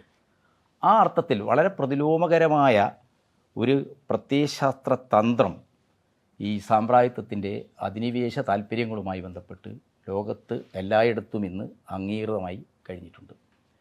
ഇപ്പോൾ നമ്മൾ ഇന്ത്യയിൽ പരിശോധിക്കുമ്പോൾ എനിക്ക് നല്ല ഓർമ്മയുണ്ട്, വ്യക്തിപരമായ എൻ്റെ കൂടി അനുഭവമാണ്. 1987 ഒന്നാം ഇൻഡിഫിദ ഉണ്ടാകുന്നത്. ആ സമയത്ത് കാലിക്കറ്റ് യൂണിവേഴ്സിറ്റിയിൽ പലസ്തീൻ വിദ്യാർത്ഥികളുണ്ട്, RECയിൽ വിദ്യാർത്ഥികളുണ്ട്. അവരെല്ലാമായി ബന്ധപ്പെട്ട് ഞങ്ങൾക്ക് മാർക്സിസ്റ്റുകളായ ആളുകൾക്ക് ഒരു കോർഡിനേഷനുണ്ട്. ഈ കോഴിക്കോട്ട് പലസ്തീൻ വിദ്യാർത്ഥി യൂണിയൻ്റെ ഒരു ബ്രാഞ്ച് ഈ കോഴിക്കോട് നഗരത്തിൽ പ്രസിദ്ധീകരിച്ചിരുന്നു. പരേതനായ സുജനപാൽ. ഞങ്ങൾ പരസ്പരം അക്കാലത്ത് സംസാരിക്കുകയും പലസ്തീൻ സ്റ്റുഡൻസ് യൂണിയൻ്റെ കോഴിക്കോട് ഘടകം ഒരു പലസ്തീൻ ബുദ്ധിജീവിയുടെ പുസ്തകം, അദ്ദേഹം ഒരു നയതന്ത്ര ഉദ്യോഗസ്ഥൻ കൂടിയാണ്, അദ്ദേഹത്തിൻ്റെ പുസ്തകം പ്രസിദ്ധീകരിച്ചിട്ടുണ്ട്. മലയാളത്തിൽ ആ പുസ്തകം ഇപ്പോഴും ഉണ്ട്. അത് വിൽപ്പനക്കൊന്നും കിട്ടി സർക്കുലേഷനിൽ എന്നേ ഉള്ളൂ. ആ പുസ്തകം എൻ്റെ കയ്യിൽ ഇപ്പോഴും ഉണ്ട്. അപ്പം എന്ന് പറഞ്ഞാൽ കോഴിക്കോടെന്ന് പറയുന്നത് ഒരു പലസ്തീൻ നഗരം പോലെയായിരുന്നു. ഒരു ഗസ പോലെയോ അല്ലെങ്കിൽ വെസ്റ്റ് ബാങ്കിലെ ഒരു നഗരം പോലെയോ തന്നതായിരുന്നു കോഴിക്കോട്. ഒന്നാം ഇൻതിഫാദയോട് വിമർശനമുള്ളവരായിരുന്നു ഞങ്ങൾ. അത് ഹമാസ് മേൽക്കൈ നേടുകയും ഹബാഷിൻ്റെയും അതേപോലെ തന്നെ യാസർ അറാഫത്തിൻ്റെയും നേതൃത്വത്തെ തകർക്കാനുള്ള രാഷ്ട്രീയ ഇസ്ലാമിസ്റ്റുകളുടെ വലിയൊരു നീക്കമായിട്ടാണ് ഞങ്ങൾ കണ്ടത്. ഇപ്പോൾ കാലിക്കറ്റ് യൂണിവേഴ്സിറ്റി ഉണ്ടായിരുന്ന ആളുകളൊക്കെ തന്നെ അന്ന് മാർക്സിസ്റ്റുകളും അവിടുത്തെ ഹബാഷ് ആയി ബന്ധമുള്ള ആളുകളായിരുന്നു. അപ്പോൾ ഞങ്ങൾ കോഴിക്കോട് ഈ ഇൻതിഫാദയുടെ ഒരു പശ്ചാത്തലത്തിൽ പലസ്തീന് നേരെ ആരംഭിച്ച അടിച്ചമർത്തലിനെതിരായിട്ട് വലിയൊരു പ്രകടനം നടത്തുന്നുണ്ട്. അന്ന് വലിയ പ്രകടനം എന്ന് പറഞ്ഞാൽ കമൽറാം സജീവിനറിയാം, ഒരു 10-70 ആളൊക്കെ പങ്കെടുത്ത വലിയ പ്രകടനമാണ്. 10-70 ആ പ്രകടനം കിഡ്സൺ കോർണറിൽ, ഇന്നത്തെ പറ്റക്കാട് സ്റ്റാച്യു നിലനിൽക്കുന്ന അവിടെ അവസാനിപ്പിച്ചുകൊണ്ട് ഞങ്ങളൊക്കെ പ്രസംഗിച്ചിട്ടുണ്ട്. അന്ന് ഞാൻ പ്രസംഗിച്ച 87 എത്ര പ്രത്യാശയോടുകൂടിയായിരുന്നു നമ്മൾ പ്രസംഗിച്ചത്. ഞാൻ പറഞ്ഞു സ്വതന്ത്ര പലസ്തീൻ ഉണ്ടാകുമെന്നും അതിനെ സെല്യൂട്ട് ചെയ്യാനുള്ള ഭാഗ്യം ഞങ്ങൾക്കൊക്കെ ഉണ്ടാകും. അത്രയും പ്രത്യാശഭരിതമായിരുന്നു ആ കാലം. എന്ന് പറഞ്ഞു കഴിഞ്ഞാൽ ഈ പുസ്തകത്തിൽ പല സ്ഥലങ്ങളിലായിട്ട് പരിശോധിക്കുന്ന, അപഗ്രഥിക്കുന്ന, ലോകത്തിന് സംഭവിച്ചിരിക്കുന്ന ഒരു വലതുപക്ഷവൽക്കരണമുണ്ട്. ലോകത്തിലെ വിമോചനാത്മകമായ പ്രസ്ഥാനങ്ങൾക്ക് നേരെ മുഖം തിരിക്കുന്നൊരവസ്ഥയുണ്ട്. 90-കളിലെ ആദ്യമാണ് അത്. മാസ് ഡിസ്ട്രക്ഷൻ ആയുധങ്ങളുടെ പേരിലല്ല, മറിച്ച് കുവൈത്തിലെ എണ്ണപ്പാടങ്ങൾ സദാം ഹുസൈൻ കൈയടക്കുന്നു എന്നതായിരുന്നു. മാധ്യമത്തിൻ്റെ വാർത്ത നോക്കിയാൽ അറിയാം, മാധ്യമം കുവൈത്തിൻ്റെ ഭാഗത്തായിരുന്നു ആദ്യ ദിവസങ്ങളിൽ, സദ്ദാം ഹുസൈനെതിരായിരുന്നു. ദിവസങ്ങൾ കഴിയുമ്പോഴാണ് യഥാർത്ഥത്തിൽ ഒപെക് രാജ്യങ്ങളുടെ നിബന്ധന ലംഘിച്ച് അമേരിക്കൻ മൾട്ടിനാഷണൽ കമ്പനികൾ വലിയ രീതിയിൽ എണ്ണ പമ്പ് ചെയ്തുകൊണ്ട് പോകുന്നതിനെതിരായിട്ടുള്ള ഒപെക് രാജ്യങ്ങളുടെ തീരുമാനം അനുസരിച്ചാണ് ബാഗ്ദാദിലെ ഒപെക് ഹെഡ്ക്വാർട്ടേഴ്സിൽ നിന്നുകൊണ്ടാണ് സദ്ദാം ഹുസൈൻ എന്ന് പറയുന്നത് ഈ കുവൈത്തിലെ എണ്ണപ്പാടങ്ങളിൽ നിന്ന് അമിതമായി ഒപെക് നിബന്ധനകൾക്ക് വിരുദ്ധമായിട്ട് എണ്ണ മൈൻ ചെയ്ത് പമ്പ് ചെയ്തുകൊണ്ടാണ് അനുവദിക്കില്ല എന്ന് പറഞ്ഞത്. അപ്പോൾ സാർവദേശീയ തലത്തിൽ ഒരു കൊച്ചു രാജ്യമാണ് കുവൈത്ത്. ആ കൊച്ചു രാജ്യത്തെ ഈ വലിയ രാജ്യം ഇപ്പോൾ ഉക്രൈൻ റഷ്യൻ പ്രശ്നമൊക്കെ ചർച്ച ചെയ്യുന്നൊരു പശ്ചാത്തലം അന്നുണ്ടായിരുന്നു. അപ്പോൾ എന്താണ്, ഈ ഒരു ചെറിയ രാജ്യമായിരിക്കുന്ന കുവൈത്തിനെ സദ്ദാം ഹുസൈൻ എന്ന് പറയുന്ന ഭീകരൻ ആക്രമിക്കുന്നതായിരുന്നു. പക്ഷേ ദിവസങ്ങൾ കഴിഞ്ഞപ്പോഴാണ് ഈ പശ്ചിമേഷ്യൻ രാജ്യങ്ങളിലെ എണ്ണപ്പാടങ്ങളാകെ കൊള്ളയടിച്ചു കൊണ്ടുപോകാൻ ഒപെക് നിബന്ധനകൾ തടസ്സമാണെന്നതുകൊണ്ട് അമേരിക്ക നടത്തിയ, കുവൈത്ത് ഭരണാധികാരികളെ വെച്ച്, കുവൈത്തിലെ ഷെയ്ഖിനെ വെച്ചുകൊണ്ട് അമേരിക്ക നടത്തിയ ഒരു പുതിയ അധിനിവേശമായിരുന്നത്. അപ്പോൾ ആ അർത്ഥത്തിലാണത് ലോകമെന്ന് ചർച്ച ചെയ്തത്. അപ്പോൾ അന്ന് ആ സാർവദേശീയ തലത്തിൽ നടന്ന ചർച്ചകളിൽ ഐക്യദാർഢ്യ ക്യാമ്പയിനുകളിൽ സദ്ദാം ഹുസൈന് വേണ്ടി ലോകത്തെല്ലായിടത്തും ഏറ്റവും കൂടുതൽ സംസാരിച്ചത് കമ്മ്യൂണിസ്റ്റുകളാണ്. അത് ഇവിടുത്തെ മാത്രം പ്രശ്നമല്ല, എല്ലായിടത്തും സംസാരിച്ചു. സദ്ദാം ഹുസൈൻ എന്താണ്, നമ്മുടെ ഓരോ ഗ്രാമങ്ങളിലും എന്താണ് സദ്ദാം ഹുസൈൻ സാർവദേശീയ വിപ്ലവത്തിൻ്റെ, വിമോചനത്തിൻ്റെ, സാമ്രാജ്യ വിരുദ്ധ പോരാട്ടത്തിൻ്റെ പ്രതീക ചിത്രങ്ങളായിട്ട്, ശില്പങ്ങളായിട്ട്, പ്രതിമകളായിട്ട് ഉയർത്തപ്പെട്ടു. ഇപ്പോഴും സദ്ദാം ഹുസൈൻ സ്ക്വയറുകളുണ്ട് കേരളത്തിൽ. സദ്ദാം ഹുസൈൻ്റെ പേരിൽ എന്താണ് ബസ് സ്റ്റോപ്പുകളുണ്ട്. അപ്പോൾ സദ്ദാം ഹുസൈൻ ആവേശഭരിതമാണ്. അപ്പോൾ ചരിത്രം നോക്കിക്കഴിഞ്ഞാലോ, ബാത്ത് പാർട്ടിയുടെ ചരിത്രമൊക്കെ നോക്കിക്കഴിയുമ്പോൾ ഒരു ഘട്ടത്തിൽ കമ്മ്യൂണിസ്റ്റുകാരെ ഏറ്റവും കൂടുതൽ ഉന്മൂലനം ചെയ്തിട്ടുള്ള ഒരു ഭരണ അധികാരി കൂടിയാണ് സദ്ദാം ഹുസൈൻ. പക്ഷേ അദ്ദേഹം സാമ്രാജ്യത്വ വിരുദ്ധ നിലപാടെടുക്കുന്നതിൽ വലിയ മൂവ്മെൻറ്റുകൾ ഉണ്ടായി. അപ്പോൾ 80-കളും 90-കളും കഴിഞ്ഞ് നമ്മൾ 2000-ലേക്കൊക്കെ പ്രവേശിക്കുമ്പോൾ എന്താണ്, നമ്മുടെ സാമൂഹ്യ പ്രതികരണങ്ങൾ പതുക്കെ പതുക്കെ കുറഞ്ഞു വരുന്നു. അത് സാർവദേശീയ തലത്തിൽ തന്നെ കുറഞ്ഞു വരുന്നു. പക്ഷേ നമ്മൾ കാണേണ്ട ഒരു വിഷയം, ഈ രീതിയിൽ ഈ പുസ്തകത്തിൽ തന്നെ വളരെ വിശദാംശങ്ങളോടുകൂടി ലോകത്ത് സംഭവിച്ചുകൊണ്ടിരിക്കുന്ന ഈ റൈറ്റിസത്തിൻ്റെ നാനാരൂപങ്ങളിലുള്ള വളർച്ചയെക്കുറിച്ച്, അതൊക്കെ എങ്ങനെയാണ് പലസ്തീൻ പ്രശ്നങ്ങളിൽ പ്രതിഫലിക്കുന്നത് എന്ന് സൂചിപ്പിക്കുന്ന നിരവധി വിശകലനങ്ങൾ അത് അവർ അങ്ങനെ ആഴത്തിലേക്കൊന്നും പോകുന്നില്ലെങ്കിൽ പരാമർശിച്ചു പോകുന്ന നിരവധി വിമർശന സൂചകങ്ങൾ ഈ പുസ്തകത്തിലുണ്ട്. പക്ഷേ ഇവിടെ നമ്മൾ കാണേണ്ടത് ലോകത്ത് സംഭവിച്ചുകൊണ്ടിരിക്കുന്ന ഈ തീവ്ര വലതുപക്ഷവൽക്കരണത്തിനിടയിലും ഗസ ജയിച്ചു നിൽക്കുകയാണ്. ആളുകൾ മരിച്ചു വീഴുമ്പോഴും പരാജയപ്പെടാൻ വിസമ്മതിക്കുന്ന ഒരു ജനതയുണ്ട് അവിടെ. അതാണ് നമ്മൾ കാണേണ്ട പ്രശ്നം. അപ്പം പലപ്പോഴും എനിക്കറിയാം, ഞാൻ ഈ പലസ്തീൻ പ്രശ്നമൊക്കെ പഠിച്ചു തുടങ്ങിയ ഘട്ടത്തിലൊക്കെ ഹമാസ് എന്ന് പറയുന്നത് ഒരു ടെററിസ്റ്റ് ഗ്രൂപ്പായിരുന്നു. പക്ഷേ ഇന്ന് നിങ്ങൾക്ക് ലോകത്തിലെ പ്രധാനപ്പെട്ട മാർക്സിസ്റ്റുകൾ എഴുതുന്ന ഒരു ലേഖനത്തിലും സീതാറാം യെച്ചൂരി ആയാലും പ്രകാശ് കാരാട്ടാലും ഒരു ലേഖനത്തിലും ഹമാസിനെ ഒരു ടെററിസ്റ്റ് ഗ്രൂപ്പായിട്ട് കാണുന്നില്ല. ഹമാസ് മിലിറ്റൻസ് എന്ന പ്രയോഗമാണ്. ഹമാസ് പോരാളികളാണ്. എന്തുകൊണ്ടാണ് ഹമാസ് പോരാളികളായത്? ഹമാസ് ആദ്യകാലത്തെടുത്ത ഹബാഷിൻ്റെയും അതേപോലെ തന്നെ യാസർ അറാഫത്തിൻ്റെയൊക്കെ നേതൃത്വത്തെ അസ്ഥിരീകരിക്കാനുള്ള ചിലപ്പോൾ മൊസാദിൻ്റെയും സയനിസ്റ്റുകളുടെയും അമേരിക്കൻ CIAയുടെയും ഒക്കെ തന്ത്രങ്ങൾ അത് ഇവരെ ഉപയോഗിച്ചിട്ടുണ്ടാകാം. പക്ഷേ ആ നിലപാടുകളിൽ നിന്ന് അവർക്ക് മാറേണ്ടി വന്നിട്ടുണ്ട്. ഇപ്പോൾ ഈ വിവാദങ്ങൾക്കിടയിൽ ഈ ഒക്ടോബർ 7 ശേഷം ഇപ്പോൾ ഗസയോട് പലസ്തീൻ പോരാളികളുടെ ഐക്യദാർഢ്യം പ്രകടിപ്പിച്ചുകൊണ്ട് മലപ്പുറത്ത് സംഘടിപ്പിച്ച ഒരു സോളിഡാരിറ്റിയുടെ ഒരു ഐക്യദാർഢ്യ ക്യാമ്പയിനിൽ ഹമാസിൻ്റെ ഒരു ഇൻ്റർനാഷണൽ വക്താവ് അദ്ദേഹത്തിൻ്റെ ഒരു വീഡിയോ വന്നു. എൻ്റെ പുസ്തകത്തിൽ ഞാനത് വിശദാംശങ്ങളോടുകൂടി പരാമർശിച്ചിട്ടുണ്ട്. അദ്ദേഹത്തെ വലിയ ഭീകരവാദിയായിട്ടാണ് ഈ ഇവിടെ ചർച്ച കെ സുരേന്ദ്രനൊക്കെ പത്രസമ്മേളനം നടത്തിയ ആൾ ഭയങ്കര ആളാണെന്ന്. പക്ഷേ അദ്ദേഹം കഴിഞ്ഞ കുറേ കാലമായി ഹമാസിൻ്റെ ഒരു ഇൻ്റർനാഷണൽ വക്താവ് എന്ന നിലക്ക് നടത്തിക്കൊണ്ടിരിക്കുന്ന ഇടപെടലുകൾ, പ്രത്യേകിച്ച് അമേരിക്കയിൽ നിന്ന് ലോസ് ആഞ്ചലസ് ടൈംസ് പോലുള്ള പത്രങ്ങൾ എഴുതുന്ന ലേഖനങ്ങൾ, അതെല്ലാം ഇന്ന് പല മാർക്സിസ്റ്റ് ഗ്രൂപ്പുകളും സമാഹരിച്ചിട്ടുണ്ട്. ആ ലേഖനങ്ങളൊക്കെ വായിച്ചു കഴിഞ്ഞാൽ ആരംഭകാലത്തെ ഹമാസ് അല്ല ഇന്നത്തെ ഹമാസ്. തങ്ങൾ ഒരു രാഷ്ട്രീയ ഇസ്ലാമിസത്തിന് വേണ്ടിയോ അല്ലെങ്കിൽ ഒരു ഇസ്ലാമിക ഭരണവ്യവസ്ഥയ്ക്ക് വേണ്ടിയോ നിലകൊള്ളുന്നവരല്ല. അത് ഹമാസ് മാത്രമല്ല, ബെൻലെ ഹിസ്ബുള്ളക്ക് വന്നിരിക്കുന്ന മാറ്റം. ഹിസ്ബുള്ള ആരംഭകാലത്ത് തീവ്ര ഇസ്ലാമിസ്റ്റ് നിലപാടുകളുണ്ടായിരുന്ന പ്രസ്ഥാനം. പക്ഷേ ഹിസ്ബുള്ളക്ക് ഇന്ന് വന്നിരിക്കുന്ന മാറ്റം എന്താണ്? ഈ പാർട്ടികളെല്ലാം ഹിസ്ബുള്ളയായാലും ഇപ്പോൾ ഹിസ്ബുള്ളയും ഹമാസിനെയൊക്കെ ഒരു പാർട്ടിയായിട്ട് കാണാനാണ് ഞാൻ ആഗ്രഹിക്കുന്നത്. ഞാൻ ആഗ്രഹിക്കുന്നതിൽ അതാണ്, യഥാർത്ഥത്തിൽ അതാണ്. അവർ ആരംഭകാലത്ത് മിലിറ്റൻറ്റുകളായിരുന്നു, ടെററിസ്റ്റുകളായിരുന്നു എന്നൊക്കെ പറയുമ്പോൾ തന്നെ ഇപ്പോൾ അവരെന്താണ് സ്വതന്ത്രമായി 2007 ശേഷം പാലസ്തീന് നടന്ന സ്വതന്ത്രമായ തെരഞ്ഞെടുപ്പിലൂടെ അധികാരത്തിലേക്ക് വന്നിരിക്കുന്ന ഒരു സ്വതന്ത്ര രാഷ്ട്രീയ കക്ഷിയാണ്, ഒരു സ്വതന്ത്ര രാഷ്ട്രീയ പാർട്ടിയാണ്. ഏതുപോലെ? BJP പോലെ. ഇസ്രയേലിലാണെങ്കിൽ മിസ്റ്റർ നെതന്യാഹുവിൻ്റെ പാർട്ടി ലിക്കുഡ് പാർട്ടി പോലെ. ലിക്കുഡ് പാർട്ടിയെ നിങ്ങൾക്കൊരു സ്വതന്ത്ര കക്ഷിയായി അംഗീകരിക്കാമെങ്കിൽ ഹമാസിനെ നിങ്ങൾക്കൊരു സ്വതന്ത്ര കക്ഷിയായി അംഗീകരിക്കേണ്ടി വരും. ഇവിടെ BJP ഈ ലിക്കുഡ് പാർട്ടിയേക്കാൾ തീവ്രവാദപരമായിട്ടുള്ള മതവംശീയ നിലപാടുള്ള പാർട്ടിയാണ്. അതിൻ്റെ ഓരോ അവരുടെ തെരഞ്ഞെടുപ്പ് മാനിഫെസ്റ്റോ തന്നെ നോക്കിയാൽ നിങ്ങൾക്ക് കാണാൻ കഴിയും. അപ്പോൾ BJPയെ നിങ്ങൾക്കൊരു സ്വതന്ത്ര രാഷ്ട്രീയ കക്ഷിയായിട്ട് അംഗീകരിക്കാമെങ്കിൽ ഹമാസിനെയും നിങ്ങൾക്ക് ഒരു സ്വതന്ത്ര രാഷ്ട്രീയ കക്ഷിയേക്കാം. BJPയോടും ലിക്കുഡ് പാർട്ടിയോടും നമുക്ക് മതനിരപേക്ഷ ജനാധിപത്യവാദികൾക്കുള്ള വിമർശനം നിങ്ങൾക്ക് ഹമാസിനോടാവാം. എന്നാൽ ഹമാസിനെ ഒരു തീവ്രവാദ കക്ഷിയായിട്ട്, ഒരു ഭീകരവാദ കക്ഷിയായിട്ട് കാണാൻ കഴിയില്ല. അപ്പോൾ ആ രീതിയിൽ വരുന്ന മാറ്റങ്ങളെ സൂക്ഷ്മതലത്തിൽ തന്നെ പരിശോധിക്കാൻ നമുക്ക് കഴിയേണ്ടതുണ്ട്. പലസ്തീൻ പ്രശ്നം നമ്മൾ ചർച്ച ചെയ്യുമ്പോൾ ഒരു കാര്യം കൂടി ഞാൻ ഇതിനോട് ചേർത്ത് സൂചിപ്പിക്കുകയാണ്. പലസ്തീൻ പ്രശ്നം ഇന്ന് തീവ്രമായിക്കൊണ്ടിരിക്കുന്നതിൻ്റെ ഏറ്റവും പ്രധാനപ്പെട്ട കാരണം ചൈന ഈ മേഖലയിൽ വലിയ രീതിയിലുള്ള ആധിപത്യം നേടുമെന്ന US-ൻ്റെയും ഇസ്രയേലിൻ്റെയും ഭയമാണ്. ഇപ്പോൾ ഗാസയെ സാർവദേശീയ സമൂഹമൊക്കെ ആഗ്രഹിച്ചത് അറബ് രാജ്യങ്ങൾ സഹായിക്കുമെന്നാണ്. പക്ഷേ അറബ് രാജ്യങ്ങൾ കോവിഡിൻ്റെ പ്രതിസന്ധിയുടെ കാലത്ത് ഗാസയിലേക്ക് തിരിഞ്ഞു നോക്കിയിട്ടില്ല. ഗാസയ്ക്ക് ആവശ്യമായിട്ടുള്ള കോവിഡ് പ്രതിരോധത്തിനുള്ള എല്ലാ സഹായങ്ങളും എത്തിച്ചു കൊടുത്തത് ചൈനയാണ്.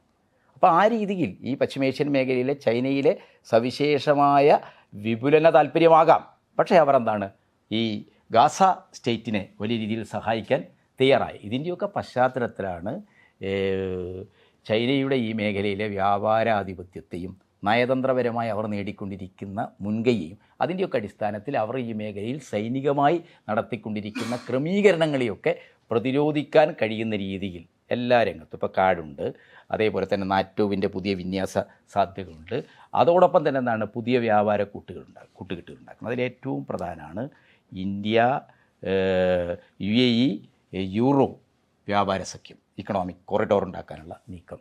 അതൊക്കെ തന്നെ ചൈനീസ് വ്യാപാര കടന്നുകയറ്റങ്ങൾക്കെതിരായിട്ടുള്ള അമേരിക്കയുടെ വളരെ വളരെ വളരെ പ്രത്യക്ഷമായ താല്പര്യങ്ങളുണ്ടായിരിക്കുന്ന പുതിയ വ്യാപാര സഖ്യങ്ങളാണ്.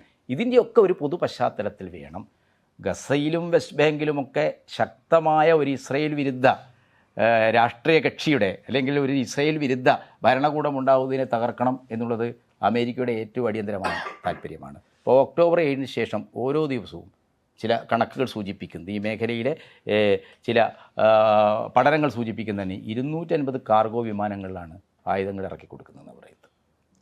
ഈ മേഖലയിൽ നിരവധി ചരക്ക് കപ്പലുകളിലാണ് ആയുധം ഇറക്കി കൊടുക്കുന്നത്. ഇത് നിരന്തരമായി തുടരുകയാണ്. അപ്പോൾ അമേരിക്കയെ സംബന്ധിച്ചിടത്തോളം അത്രയും ഗൗരവാവഹമായ ഒരു ശ്രദ്ധ അവർ ഇസ്രയേൽ പ്രശ്നത്തിൽ കാണിക്കുന്നുണ്ട്. അപ്പോൾ ഇസ്രയേലിൽ നിന്ന് ഭീഷണിയായിരിക്കുന്ന പലസ്തീൻ മേഖലയിലെ ഈ 2 ഗവൺമെൻറ്റുകളെയും അസ്ഥിരീകരിക്കുക എന്നതാണ്, അതിനെ തകർക്കുക എന്നതാണ് അവരുടെ അജണ്ട.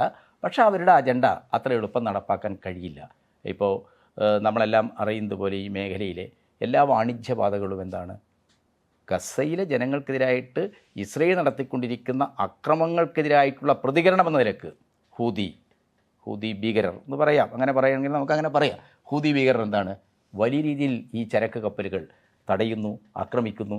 അമേരിക്കയുടെ എണ്ണ വ്യാപാരം വലിയ രീതിയിലേക്ക് പ്രതിസന്ധിയിലാകുന്നു. അപ്പം ലോകം എന്ന് പറയുന്നത് എന്താണ്, 90കളിലൊക്കെ കണ്ടതുപോലെ എന്താണ്, ഏകധ്രുവ ഒരു ലോകക്രമത്തിൽ അമേരിക്കൻ ആധിപത്യം ചോദ്യം ചെയ്യാനാവാത്ത അമേരിക്കയുടെ ശാക്തിക സ്വാധീനം, ഇതിനെയൊക്കെ തകർക്കാൻ കഴിയുന്ന രീതിയിൽ ലോകത്തിൻ്റെ തന്നെ, ലോകരാജ്യങ്ങളുടെ തന്നെ ശാക്തിക ബന്ധങ്ങളിൽ വലിയ രീതിയിലുള്ള മാറ്റങ്ങളും ഈ സമീപകാലത്ത് സംഭവിച്ചു കൊണ്ടിരിക്കുന്നുണ്ട്. പക്ഷേ അതോടൊപ്പം തന്നെ ഈ പുസ്തകത്തിലെ പല അഭിമുഖങ്ങളും ലേഖനങ്ങളും വിശകലനമായി അവതരിപ്പിക്കുന്നത് പോലെ തീവ്രമായ ഒരു വലതുപക്ഷ വൽക്കരണം ജനങ്ങളുടെ വലിയ ശക്തമായ പ്രതിരോധങ്ങൾക്ക് വലിയ രീതിയിലുള്ള വിഘാതവുമാകുന്നുണ്ട്. അവിടെയാണ് കമൽറാം സജീവനോട് ചോദിച്ച ചോദ്യം. പക്ഷേ CPM പോലുള്ളൊരു പാർട്ടി എന്നിട്ടും എന്താണ്, ഏറ്റവും ശക്തമായ രീതിയിൽ പലസ്തീൻ പ്രശ്നം ഉയർത്തി. ഇന്ന് സാർവദേശീയ അൽ ജസീറയുടെ ഓൺലൈൻ എഴുതിയത് സാർവദേശീയ തലത്തിൽ തന്നെ ഈ പലസ്തീൻ പ്രശ്നത്തെ ഒരു ഇൻ്റർനാഷണൽ ക്വസ്റ്റ്യൻ എന്ന നിലയ്ക്ക് ഇന്നും സമീപിക്കുന്നത് കേരളമാണ്.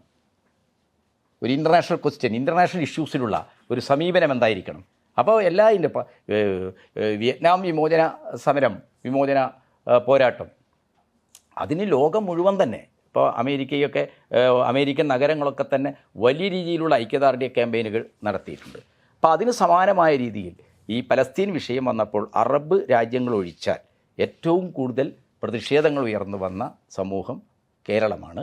കേരളത്തിൽ അങ്ങനെ ഉയർന്നു വരാനുള്ള ഒരു പ്രധാനപ്പെട്ട കാരണം ഒരു സാർവദേശീയവാദികളായ കമ്മ്യൂണിസ്റ്റുകാരുടെ രാഷ്ട്രീയമായി ഇന്നും നിലനിൽക്കുന്ന സ്വാധീനം തന്നെയാണ്. അല്ല, ഞാൻ ചോദിച്ച ചോദ്യത്തിൻ്റെ അകത്ത് ഒരു കൃത്യമായ ഉത്തരമല്ല കെട്ടി തന്നതെന്നുള്ളതാണ് എൻ്റെ ഒരു അഭിപ്രായം. കാരണം ഞാൻ ചോദിച്ചത് മറ്റതിനെ പറ്റിയുള്ള ജാഗ്രത, അതായത് ലോകരാഷ്ട്രങ്ങൾക്കിടയിൽ ഇപ്പോൾ ജിയോ പൊളിറ്റിക്സിൽ വന്നുകൊണ്ടിരിക്കുന്ന പോളറൈസേഷനും ഒരുപക്ഷെ അമേരിക്ക തകർന്നു പോകും എന്നുള്ള നമ്മുടെ പ്രതീക്ഷകളും ഒരു കമ്മ്യൂണിസ്റ്റ് പ്രതീക്ഷകളും ഒക്കെ വളരെ വ്യക്തമായി തന്നെ കെട്ടിയിലും രൂഢമൂലമായിട്ടിരിക്കുന്നുണ്ട്. അത് നല്ലത് തന്നെയാണ്.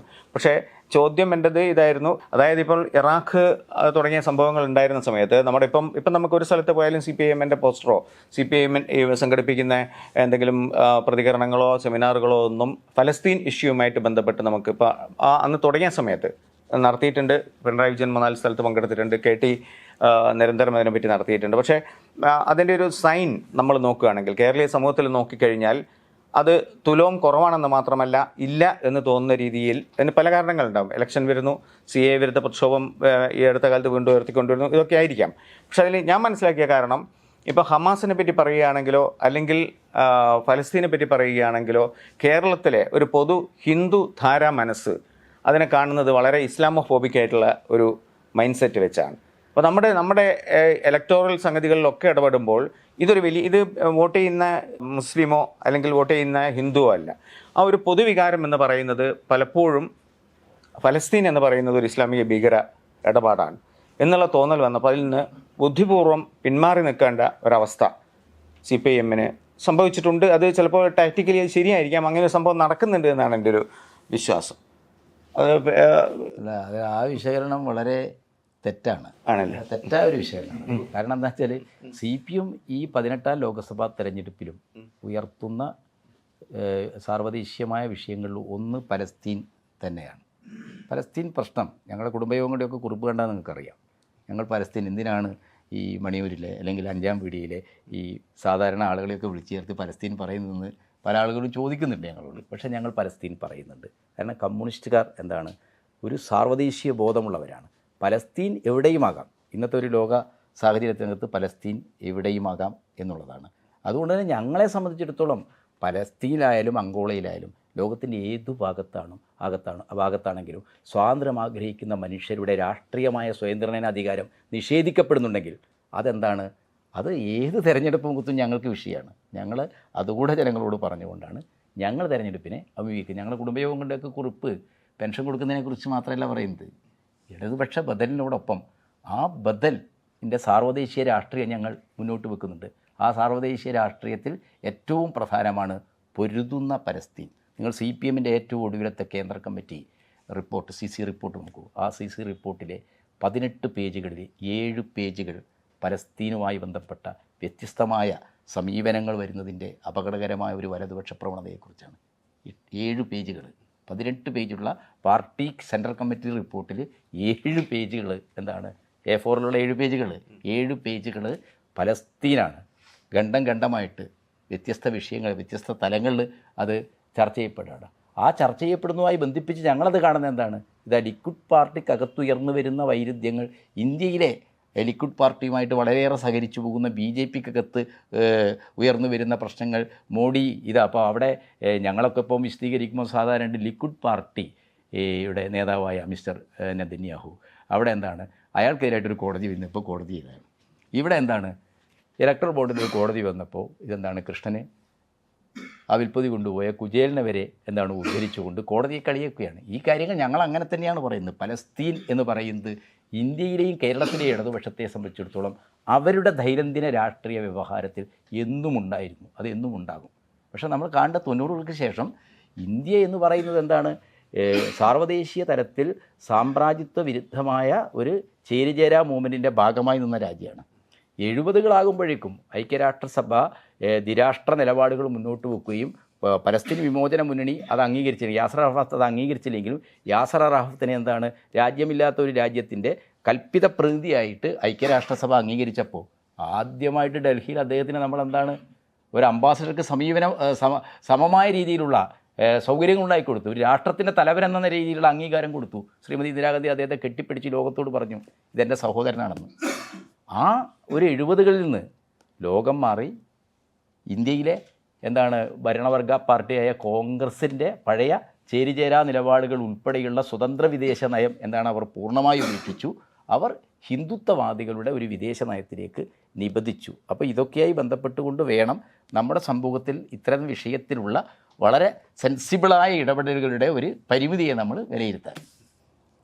നേരത്തെ KN പറഞ്ഞ വിക്ടിംസ് ഓഫ് വിക്ടിംസ്, അതായത് എഡ്വേർഡ് സെയ്ദിൻ്റെ, അതിനോട് എനിക്ക് തോന്നുന്നത് വളരെയധികം വിയോജിപ്പുള്ള ഒരാളാണ് മുസഫർ എന്ന. ഈ പുസ്തകത്തിൻ്റെ പേരിനെ നേരത്തെ ഞങ്ങൾ സംസാരിക്കുന്നതിൻ്റെ ഇടയിൽ മുസഫർ രൂക്ഷമായിട്ട് വിമർശിച്ചിരുന്നു.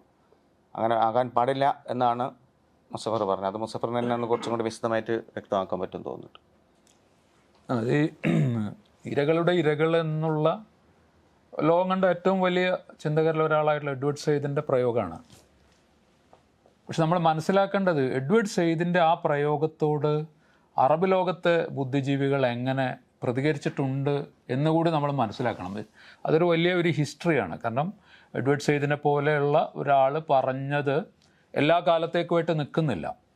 അപ്പോൾ അത് KN പറഞ്ഞ ഇര ആ സംഭവം അല്ല അത്. അപ്പോൾ ഇവിടെ സംഭവിക്കുന്നത് എന്താ വെച്ചാൽ ഇരകളുടെ ഇരകൾ എന്ന് പറയുമ്പോൾ യഥാർത്ഥത്തിൽ 2 സിവിലിയൻസിനെയാണ് നമ്മൾ കാണുന്നത്. അതായത് ഓഷ്വിറ്റ്സിലോ അല്ലെങ്കിൽ അന്നത്തെ നാസി ജർമ്മനിയിൽ ഒക്കെ ഇത്തരത്തിലുള്ള കോൺസെൻട്രേഷൻ ക്യാമ്പുകളിലൊക്കെ പോയി പീഡിപ്പിക്കപ്പെട്ട കൊല്ലപ്പെട്ട ജൂതന്മാർ എന്ന ഒരു സങ്കല്പവും അതാണ് ഇര എന്ന് പറയുന്നത്. അവരുടെ ഇരകളാണ് പലസ്തീനികൾ എന്ന് പറയുമ്പോൾ അത് പലസ്തീനിയൻ സിവിലിയൻസിനെ കുറിച്ചുള്ള പ്രയോഗം. ഇത് ഞാൻ പറയുന്നതല്ല, ഒമർ അബാഷി പോലെയുള്ള വലിയ അറബ് ഫിലോസഫേഴ്സ്. നമുക്ക് അങ്ങനെ ഒരു പ്രശ്നം കൂടിയുണ്ട്. നമ്മുടെ നാട്ടിൽ ഈ അറബി ഭാഷയും അറബ് ലോകത്തെ ചിന്തകളുമെല്ലാം ഇതെല്ലാം ഒരു മതഭാഷയുടെ കെയർ ഓഫിൽ വെച്ചതുകൊണ്ട് ഇപ്പോഴും നമ്മൾക്ക് പലസ്തീനെക്കുറിച്ച് പറയുമ്പം ചോംസ്കിയോ എഡ്വേർഡ് സെയ്ദോ ഒക്കെ ഉള്ളൂ. അല്ലാത്ത ഒരുപാട് ചിന്തകർ, അവരുടെ ഒന്നും ലേഖനങ്ങൾ ഇംഗ്ലീഷിൽ വന്നിട്ടില്ല, അവരുടെ പുസ്തകങ്ങൾ ഇംഗ്ലീഷിൽ വന്നില്ല, അത് സത്യമാണ്. പക്ഷേ ധാരാളം അറബി അറിയുന്ന ആളുകളുണ്ടായിട്ടും അവർക്ക് എന്താണ് അറബ് ലോകം അല്ലെങ്കിൽ അറബ് ചിന്തകർ ഇതിനെക്കുറിച്ച് പറഞ്ഞത് നമ്മുടെ മുമ്പിൽ വെക്കാൻ കഴിയുന്നില്ല. അപ്പോൾ അത് അന്വേഷിച്ച് ഇന്ന് നിങ്ങൾക്ക് നോക്കുമ്പോൾ കാണാൻ വേണ്ടി സാധിക്കും. ഇത് ഈ ഇരകളുടെ ഇരകൾ എന്ന് പറയുമ്പോൾ ഒരു ജൂത സിവിലിയനും ഒരു പലസ്തീനിയൻ സിവിലിയനും, അതായത് ഒരു ഇസ്രായേലി സിവിലിയനും ഒരു പലസ്തീനി സിവിലിയനും തമ്മിലുള്ള ഒരു പ്രശ്നമല്ല ഇത്. ഇതിനകത്ത് വലിയ ഒരു സയനിസ്റ്റ് ഗ്രാൻഡ് ഡിസൈൻ ഉണ്ട്. ആ ഗ്രാൻഡ് ഡിസൈനിനെ ഇന്ന് നോക്കുമ്പോൾ, എഡ്വേർഡ് സെയ്ദ് പറയുന്ന കാലത്തെ കാര്യമല്ല, ഇന്ന് നോക്കുമ്പോൾ നമുക്ക് മനസ്സിലാക്കാൻ കഴിയുന്ന ഒരു കാര്യം, അങ്ങനെ പറയുമ്പോൾ ഇരകളുടെ ഇരകൾ എന്ന് പറയുമ്പോൾ ഇതിനകത്തെ സയനിസ്റ്റ് ഗ്രാൻഡ് ഡിസൈനിനെ നമ്മൾ മിനിമൈസ് ചെയ്യണം, അതിനെ നമ്മൾ കാണുന്നില്ല, അതിനെ നമ്മൾ അപ്രത്യക്ഷമാക്കുകയാണ്. ഇത് ഞാൻ വീണ്ടും ആവർത്തിക്കുന്നു, ഇതെൻ്റെ അഭിപ്രായമല്ല. ഈ തരത്തിലുള്ള ലേഖനങ്ങൾ അറബ് ലോകത്ത് ഇതിനെക്കുറിച്ച് ഉണ്ടായിട്ടുണ്ട്. എഡ്വേർഡ് സെയ്ദിന് തന്നെ ഒരു സമയത്ത് ഇതിനോട് പ്രതികരിക്കേണ്ടി വന്നിട്ടുണ്ട്. എന്താണ് ഞാൻ ഉദ്ദേശിച്ചത്? കാരണം എഡ്വേർഡ് സെയ്ദ് പറയുന്നത് കുറച്ചു കാലം മുമ്പാണല്ലോ, സെയ്ദ് ഇന്നില്ല. അപ്പം സെയ്ദ് പറയുന്ന കാലത്ത് ഉണ്ടായിരുന്ന ഒരു അന്തരീക്ഷം എന്ന് പറയുന്നത് അന്ന് നമുക്ക് പെട്ടെന്ന് തോന്നാവുന്ന ഒരു കാര്യമാണ്. അതായത് ഈ കോൺസെൻട്രേഷൻ ക്യാമ്പുകളിലും നാസി ക്യാമ്പുകളിൽ പീഡിപ്പിക്കപ്പെട്ടിട്ടുള്ള ആളുകൾ വന്ന് അവർ മൈഗ്രേറ്റ് ചെയ്ത് വന്ന് ഒരു രാജ്യം ഉണ്ടാക്കുന്നു, അവർ പിന്നെ അവിടെയുള്ള ആളുകളെ ഇരകളാക്കുന്നു എന്ന അർത്ഥത്തിലാണ്. അപ്പം അത് സത്യത്തിൽ ഇതിനകത്ത് ഈ സാധാരണ സിവിലിയൻ അല്ല റോളുള്ളത് നമ്മൾ മനസ്സിലാക്കണം. ഇത് ഒരു വലിയ ഗ്രാൻഡ് ഡിസൈനാണ്, അതായത് ഒരു സയനിസ്റ്റ് ഗ്രാൻഡ് ഡിസൈനാണ്. ആ ഗ്രാൻഡ് ഡിസൈനിൻ്റെ പശ്ചാത്തലം ഇന്ന് നമ്മൾ ചർച്ച ചെയ്യുമ്പോൾ കുഞ്ഞുകണ്ണൻ പറഞ്ഞതിനേക്കാൾ കൂടുതലായിട്ട് ഒരു അങ്ങേയറ്റം വലതുപക്ഷം, തീവ്ര വലതുപക്ഷം എന്ന് പറയുന്ന ഒരു ലോകത്ത് ഇരുന്നു കൊണ്ടാണ് നമ്മൾ പലസ്തീനെ കുറിച്ച് ചർച്ച ചെയ്യുന്നത്, നമ്മൾ മനസ്സിലാക്കേണ്ടതുണ്ട്. മറ്റൊരു കാര്യം, ഇപ്പോൾ പലസ്തീൻ ലിറ്ററേച്ചർ, ഞാൻ കുറെ കൂടി പലസ്തീൻ ലിറ്ററേച്ചർ, പ്രത്യേകിച്ചും പലസ്തീൻ മെമ്മേഴ്സ് വായിക്കാൻ ശ്രമിച്ചിട്ടുള്ള ഒരാളാണ്. അപ്പോൾ ഞാനിങ്ങനെ കേരളത്തിൽ ആദ്യമായിട്ട് ഒരു പലസ്തീൻ കഥ അല്ലെങ്കിൽ ഒരു പലസ്തീൻ സാഹിത്യം മലയാളത്തിൽ വന്നത് ഏത് കാലത്തായിരിക്കും, ആരായിരിക്കും ഇത് ചെയ്തിട്ടുണ്ടാവുക എന്നൊക്കെ ഞാനിങ്ങനെ അന്വേഷിച്ച് നോക്കി. അപ്പോൾ ഞാൻ എത്തുന്നത് ഇപ്പോൾ കുഞ്ഞുകണ്ണന് താല്പര്യമില്ലാത്ത പഴയ നക്സലേറ്റുകളിലാണ്. 72 UP ജയരാജാണ് ആദ്യമായിട്ട് ഒരു പലസ്തീൻ കഥ തർജ്ജമ ചെയ്യുന്നത്. അപ്പം അതിൻ്റെ ഒരു കാര്യം എന്ന് പറയുന്നത് ഇടതുപക്ഷം, തീവ്ര ഇടതുപക്ഷം, ഗറില്ലകൾ, ഒളിപ്പോരാട്ടത്തിൽ വിശ്വസിക്കുന്നവർ എന്നിവർ കേരളത്തിൽ മാത്രമല്ല ലോകമെങ്ങും ഒരു കാലത്ത് പലസ്തീനികൾക്ക് പിന്തുണ കൊടുത്തിട്ടുണ്ട്. അതുകൊണ്ടാണ് അറഫാത്ത് എപ്പോഴും ഒരു പബ്ലിക് അപ്പിയറൻസിൽ ശരിക്കും തോക്ക് ഉപയോഗിക്കാൻ അറിയില്ലായിരുന്നെങ്കിലും ഒരു തോക്ക് തോളിലിട്ടിട്ട് നമുക്ക് എപ്പോഴും അദ്ദേഹത്തെ കാണാം. അപ്പോൾ ഇതിൻ്റെ ഒരു പ്രശ്നം എന്ന് പറയുന്നത് ഒരു സെറ്റിലർ കോളനിയിൽ നിന്ന് ആരംഭിക്കുകയും അല്ലെങ്കിൽ ആ ഒരു സംവാദത്തിൽ അല്ലെങ്കിൽ അത്തരത്തിലുള്ള ഒരു രാഷ്ട്രീയ ഇടപെടലിലേക്ക് വളർന്ന ഒരു സാഹചര്യത്തിൽ ആരായിരുന്നു പലസ്തീൻ പോരാട്ടത്തെ അല്ലെങ്കിൽ പലസ്തീൻ പ്രസ്ഥാനത്തിൻ്റെ കൂടെ ഉണ്ടായിരുന്നത്? അപ്പോൾ അത് ഈ പറഞ്ഞ ഇടതുപക്ഷം, സോഷ്യലിസ്റ്റുകൾ, അങ്ങനെയുള്ള അത് ആ ഒരു ഘട്ടം കഴിയുമ്പോൾ അത് ജനാധിപത്യവാദികളിലേക്ക് വരുന്നതായിട്ട് നമുക്ക് കാണാം. ഒരു കമ്മ്യൂണിസ്റ്റ് ബ്ലോക്കിൻ്റെ തകർച്ചയോടുകൂടി അത് തീർച്ചയായിട്ടും ഒരു ജനാധിപത്യവാദികൾ അത് ഏറ്റെടുക്കുന്ന ഒരു ചെറിയ കാലഘട്ടം നമുക്ക് കാണാം. പക്ഷേ ഈ സമയത്തെല്ലാം നമ്മൾ ആലോചിക്കേണ്ടത്, നമ്മൾ പറയുന്നു കോഴിക്കോട്ട് നമ്മൾ പലസ്തീൻ പ്രകടനം നടത്തി, അല്ലെങ്കിൽ ഡൽഹിയിൽ നടത്തി, അങ്ങനെ ലോകത്തിന് ന്യൂയോർക്കിൽ നടത്തി, ടെക്സസിൽ നടത്തി, ഇങ്ങനെ പല സ്ഥലത്തും നടത്തിയെന്ന് നമ്മൾ പറയുന്നുണ്ട്. പക്ഷേ കേരളത്തിൻ്റെ തന്നെ ഒരു എക്സ്റ്റൻഷനായ ഗൾഫിൽ എവിടെയെങ്കിലും ഒരു പലസ്തീൻ പ്രശ്നം ഉയർത്തിപ്പിടിച്ച ഒരു പ്രകടനം നടന്നിട്ടുണ്ടോ എന്ന് നമ്മൾ ആലോചിക്കണം. ഇതാണ് യഥാർത്ഥത്തിൽ ഈ പലസ്തീൻ പ്രശ്നം ഒരു രാഷ്ട്രീയ പ്രശ്നമാണെങ്കിൽ, അതൊരു രാഷ്ട്രീയ പ്രശ്നമായി നമ്മൾ മനസ്സിലാക്കുന്നുണ്ടെങ്കിൽ, രാഷ്ട്രീയമായ ഉള്ളടക്കമില്ലാത്ത ഈ അറബ് ഇസ്ലാമിക ലോകത്തിന് ഇതിനോട് എങ്ങനെ പ്രതികരിക്കാൻ കഴിയും നമ്മൾ ആലോചിക്കണം. ആളുകളെ ബോംബ് ചെയ്യുന്നു, ആളുകളെ കൊല്ലുന്നു, ഈ കൊല്ലുന്ന ആളുകളുടെ കബറിടങ്ങൾ ഒരുക്കാനോ അല്ലെങ്കിൽ പരിക്കേറ്റ ആളുകൾക്ക് ഞങ്ങൾ മരുന്നെത്തിച്ചു കൊടുക്കാം എന്ന് പറയുന്ന രീതിയിലോ ഉള്ള ഒരു ജീവകാരുണ്യ രാഷ്ട്രീയം പലസ്തീനെ ഇനി സഹായിക്കുകയില്ല. അപ്പം അതുകൊണ്ടാണ് ലോകത്ത് പല ഇസ്രായേലി എംബസികൾക്ക് മുന്നിലേക്കും പ്രകടനം നടന്നു. പക്ഷേ അബുദാബിയിലെ ഇസ്രായേലി എംബസിയുടെ മുന്നിലേക്ക് ആരും പ്രകടനം നടത്തിയിട്ടില്ല. അത് ആ രാജ്യത്തിൻ്റെ മാത്രമല്ല, ഗൾഫിലെയും അതിനെ ചുറ്റിപ്പറ്റിയുള്ള അറബ് രാജ്യങ്ങളുടെയും രാഷ്ട്രീയ നിലപാടിനെയാണ് കാണിക്കുന്നത്. അപ്പോൾ ഈ രാഷ്ട്രീയ നിലപാടില്ലാത്ത, സത്യത്തിൽ അറബ് ലോകം ഇതിൽ ഇടപെടണം എന്ന് പലരും പറയുമ്പോൾ അവർക്കത് ഇടപെടാൻ കഴിയാത്ത എന്തുകൊണ്ടാണ്? അവർക്ക് ആ രാഷ്ട്രീയ ഉള്ളടക്കമില്ല. 21-ാം നൂറ്റാണ്ടിലും രാജാക്കന്മാർ ഭരിക്കുന്ന രാജ്യത്തിൽ അപ്പോൾ അതൊരു ആ ജനാധിപത്യ സംവാദത്തിൻ്റെ വഴി അവിടെ തുറന്നു കിട്ടുന്നില്ല. അതുകൊണ്ട് അവർക്ക് ആർക്കും ഇടപെടാൻ കഴിയില്ല. അപ്പം ഖത്തർ എന്ന് പറയുന്ന രാജ്യം ഇടപെടുന്നു എന്ന് നമ്മൾ കേട്ടു. ധാരാളം പത്രങ്ങൾ അതിനെക്കുറിച്ച് വാർത്തകൾ, എല്ലാ മീഡിയയിലും അതിനെക്കുറിച്ച് വാർത്തകൾ വന്നു. പക്ഷേ എന്താണ് ഖത്തറിൻ്റെ ഇടപെടൽ സംഭവിച്ചത്? എന്തെങ്കിലും സംഭവിച്ചിട്ടുണ്ടോ? അപ്പോൾ ഇത് ഇനി ഇപ്പോൾ നമ്മൾ ഇറാഖിൽ കുടുങ്ങിപ്പോയ നഴ്സുമാരെ കൊണ്ടുവരാൻ വേണ്ടിയിട്ട് ഗൾഫിലെ വലിയ ഒരു മലയാളി വ്യവസായി ഇടപെടുകയും അവർ നെഗോസിയേഷനിൽ അവരെ തിരിച്ചു കൊണ്ടുവന്നു എന്നൊക്കെ നമുക്ക് കാണാം. ഇപ്പോൾ ടേക്ക് ഓഫ് പോലത്തെ ഒരു സിനിമയിലൊക്കെ അതിനെക്കുറിച്ചുള്ള പരാമർശങ്ങളുണ്ട്. പക്ഷേ ഇങ്ങനെ ഒരു മുതലാളിക്കോ പണത്തിനോ നെഗോഷിയേറ്റ് ചെയ്യാവുന്ന ഒരു പൊളിറ്റിക്കൽ അവസ്ഥയല്ല പലസ്തീൻ്റെത് വളരെ കൃത്യമായി. ഇപ്പം അതുകൊണ്ട് എല്ലാവരും പറയും യാസർ അറഫാത്തിന് ശേഷം പലസ്തീനിൽ ഒരു രാഷ്ട്രീയ നേതാവില്ല. പക്ഷേ അതിൻ്റെ തൊട്ടടുത്ത രാജ്യങ്ങളിൽ രാഷ്ട്രീയ നേതാക്കന്മാരുണ്ടോ? ഇത് ഒരു പ്രധാന പ്രശ്നമാണ്. ഈ പ്രശ്നത്തെക്കുറിച്ച് എപ്പോഴും നമ്മളും മൗനം പാലിക്കുന്നുണ്ട്. നമ്മളിവിടെ പറയുന്ന ഈ കാര്യങ്ങൾ ഒരു എക്സ്റ്റെൻഡഡ് ഗൾഫിൽ നമുക്ക് പറയാൻ കഴിയുന്നില്ല. അവിടുത്തെ മലയാളികൾക്കും അത് പറയാൻ കഴിയുന്നില്ല. മലയാളികൾക്കെന്നല്ല ഞാൻ പറയുന്ന അവിടുത്തെ പൊതു സിവിലിയൻ സമൂഹത്തിന് അത് പറയാൻ കഴിയുന്നില്ല. അപ്പോൾ ആ നിശബ്ദതയെ കണക്കിലെടുക്കാതെ, അല്ലെങ്കിൽ ആ രാഷ്ട്രീയ നിശബ്ദതയെ കണക്കിലെടുക്കാതെ ഇനി നമുക്ക് പലസ്തീനെ കുറിച്ച് പറയാൻ കഴിയില്ല. ഇപ്പം ഒരു ഇസ്രായേലി കവി ഈ മാസം തുടക്കത്തിൽ പട്ടാമ്പി നടന്ന ഈ കവിതയുടെ കാർണിവൽ എന്ന് പറയുന്ന കവിതയിൽ വന്നിട്ട് ടി.പി. രാജുവിൻ്റെ വളരെ അടുത്ത സുഹൃത്താണ് അമിറോർ എന്നാണ് അദ്ദേഹത്തിൻ്റെ പേര്. അപ്പോൾ അമിറോർ അവിടെ മറ്റു പല കാര്യങ്ങൾ ഹീബ്രു ഭാഷയെക്കുറിച്ച് ഇതൊക്കെ സംസാരിക്കുന്നത്. അപ്പോൾ ഇയാൾ ഇസ്രായേലിൽ നിന്നാണ് വരുന്നത്. ഇസ്രായേൽ എന്ന് പറയുന്നത് നമ്മൾ വിചാരിക്കുന്ന മാതിരി Gaza, West Bank, Khan Younis എന്നൊക്കെ പറയുന്നത് വലിയ ദൂരമുള്ള സ്ഥലങ്ങളല്ല. ഇതെല്ലാം വാസ്തവത്തിൽ ഒരൊറ്റ സ്ഥലമാണ്. അത് ഞാൻ അതിൻ്റെ ബോർഡർ വരെ എനിക്ക് പോകാൻ പറ്റുള്ളൂ. ഈ രാജ്യത്തേക്ക് ഞാൻ പോയിട്ടില്ല. അപ്പോൾ നമുക്കത് ശരിക്കും മാപ്പ് എടുത്ത് നോക്കിയാൽ കാണാൻ പറ്റും. അല്ലാതെ അങ്ങനെ ആയിരക്കണക്കിന് കിലോമീറ്റർ അപ്പുറത്ത് കിടക്കുന്ന ഒരു സ്ഥലമല്ല ഗാസയോ വെസ്റ്റ് ബാങ്കോ ഖാൻ യൂനിസോ അക്കയോ ഒന്നും തന്നെ. അപ്പോൾ ഇദ്ദേഹത്തോട് ഒരു ചെറുപ്പക്കാരൻ കവി ആദിൽ മഠത്തിൽ എന്ന് പറയുന്ന ഒരു കവി ചോദിച്ചു, നിങ്ങൾ ഈ ഗാസയിൽ നടക്കുന്ന ഈ സംഭവങ്ങളെക്കുറിച്ചൊന്നും പറയുന്നില്ലല്ലോ. അപ്പോൾ ഇയാൾ പെട്ടെന്ന് ക്ഷുഭിതനായിട്ട് ഇയാൾ പ്രതികരിക്കുന്നത്, ഗാസയിൽ നടക്കുന്നതിനെക്കുറിച്ചൊക്കെ നിങ്ങൾക്ക് എന്തറിയാം? നിങ്ങൾ ഈ പത്രമൊക്കെ വായിച്ചിട്ട് അതൊന്നും മനസ്സിലാക്കില്ല. അവിടെ 25,000 പേര് കൊല്ലപ്പെട്ടിട്ടുണ്ടെങ്കിൽ അല്ലെങ്കിൽ 8,000 പേര് ജിഹാദികളാണ്. സ്റ്റാറ്റിസ്റ്റിക്സാണ്. 8,000 പേര് ജിഹാദികളാണെന്ന് ഇയാൾ പറയാം. ഇയാൾ എണ്ണി നോക്കിയാൽ മതിയാണ് പറയുന്നത്. 8,000 പേര് ജിഹാദികളാണെന്നും ബാക്കിയുള്ളവർ അവിടുത്തെ സാധാരണ സിവിലിയൻസിനെ മനുഷ്യ കവചമായി ഉപയോഗിച്ചിട്ട് ഹമാസ് നടത്തുന്ന ഒരു സംഗതിയാണിതൊന്നും നിങ്ങൾ വിവരമില്ലാണ്ട് വെറുതെ പലസ്തീനെക്കുറിച്ച് സംസാരിക്കരുതെന്നും പറഞ്ഞ് ഷൗട്ട് ചെയ്യുന്ന ഒരു അമീറോറിനെയാണ് നമ്മൾ കാണുന്നത്. അപ്പോൾ അമീറോർ 40-50 ഭാഷകളിൽ കവിത വരുന്ന ഒരു വലിയ കവിയാണ് അയാൾ.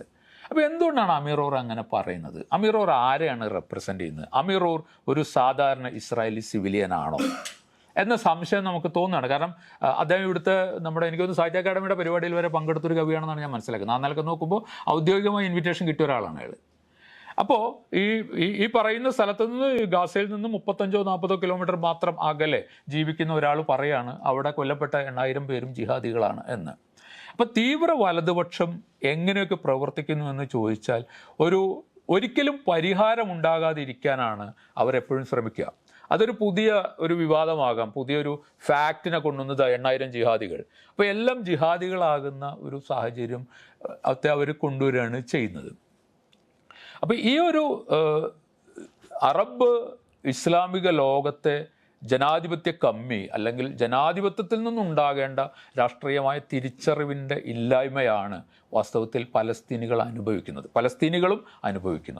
കാരണം അവർക്ക് നെഗോഷിയേറ്റ് ചെയ്യാൻ പോലും ആരുമില്ലാത്ത തരത്തിലേക്ക്, ഈ ഒരു പ്രശ്നം ചർച്ച ചെയ്യാൻ പോലും ആരുമില്ലാത്തൊരു തലത്തിലേക്ക് ആ ഒരു ജനത എത്തിപ്പെട്ടത് അതിന് ചുറ്റുമുള്ള എല്ലാ രാജ്യങ്ങളുടെയും ഇതിൽ ഇടപെടും എന്ന് എല്ലാവരും പ്രതീക്ഷിച്ചുകൊണ്ട് എല്ലാ കാലത്തും ഇവർ ഈ പറഞ്ഞ രാജ്യങ്ങളുടെ പലസ്തീൻ ഇഷ്യൂയിലുള്ള ഇടപെടൽ പരിശോധിച്ചാൽ ഇതെല്ലാം അവൈലബിൾ ആണ്, ഇതിൻ്റെ എല്ലാ രേഖകളും അവൈലബിൾ ആണ്. ഇതെല്ലാം തന്നെയും ഒരു ജീവകാരുണ്യത്തിൻ്റെ തലത്തിലുള്ള ഇടപെടലാണ്. ഇത്ര മരുന്ന് അയച്ചു, ഇത്ര പണം അയച്ചു എന്നൊക്കെ പറയുന്ന സംഭവങ്ങളാണ്. അപ്പോൾ അങ്ങനെ പലസ്തീൻ പ്രശ്നം പരിഹരിക്കാൻ കഴിയുമോ എന്നുള്ളത്. കാരണം 32,000 ആളെ കൊന്നു കഴിഞ്ഞു. നമ്മൾ സംസാരിച്ചുകൊണ്ടിരിക്കുന്ന സമയത്തും ആളുകൾ കൊല്ലപ്പെട്ടുകൊണ്ടിരിക്കുകയാണ്. എന്നിട്ട് നമ്മൾ പറയുന്നു ഗാസ പിടിച്ചു നിൽക്കുകയാണ്, ഗാസ പ്രതിരോധിക്കുകയാണ്. 32,000 ആൾ കൊല്ലപ്പെട്ടു. അവരുടെ ബ്ലഡ് ബാത്തിൽ നിന്നുകൊണ്ട്, അവരുടെ രക്തത്തിൽ ചവിട്ടി നിന്നിട്ട് നമ്മൾ പറയുകയാണ് ഇല്ല അവർ കീഴടങ്ങുന്നില്ല, ഗാസ കീഴടങ്ങാതെ പൊരുതി നിൽക്കുകയാണെന്നൊക്കെ നമുക്ക് പറയാം. അവിടെ കൊല്ലപ്പെടുന്ന മനുഷ്യരുടെ അവസ്ഥ എന്തായിരിക്കും, കുഞ്ഞുങ്ങളുടെ അവസ്ഥ എന്തായിരിക്കും, ഇതിനെക്കുറിച്ച് നമുക്ക് ഓർക്കാൻ കഴിയുന്നില്ല. അപ്പോൾ ഇതിനെ വൈയക്തികമായി നമ്മളൊരു തലത്തിൽ കാണുന്നു. ഈ വൈയക്തികതയെ അഡ്രസ്സ് ചെയ്യുന്ന ഒരു രാഷ്ട്രീയത്തെ ഉയർത്തിപ്പിടിക്കാൻ അറബ് ലോകത്തിന് കഴിയുന്നില്ല. ആ കഴിവില്ലായ്മ നമ്മൾ പലസ്തീനിലെയും നേതൃരാഹിത്യത്തിൽ നമുക്ക് കാണാം. എല്ലാവരും ചോദിക്കും യാസർ അറഫാത്തിന് ശേഷം പലസ്തീനിൽ ഒരു നേതാവില്ലല്ലോ എന്ന്. പലസ്തീനിൽ മാത്രമല്ല, നമ്മൾ പറയുന്ന ഈ ഇങ്ങനെ വരച്ചുണ്ടാക്കാവുന്ന അറബ് ലോകത്ത് ഒരിടത്തും ഒരു നേതാവിനെ, ഒരു നെഗോഷിയേറ്റ് ചെയ്യാനുള്ള പവറുള്ള ഒരു നേതാവിനെ നമുക്ക് കാണാൻ കഴിയില്ല. അപ്പോൾ അത് വളരെ കാലം കൊണ്ട് അവിടെ ഉണ്ടായിട്ടുള്ള ഒരു രാഷ്ട്രീയ ശൂന്യതയെ റെപ്രസെൻ്റ് ചെയ്യുന്നതാണ്.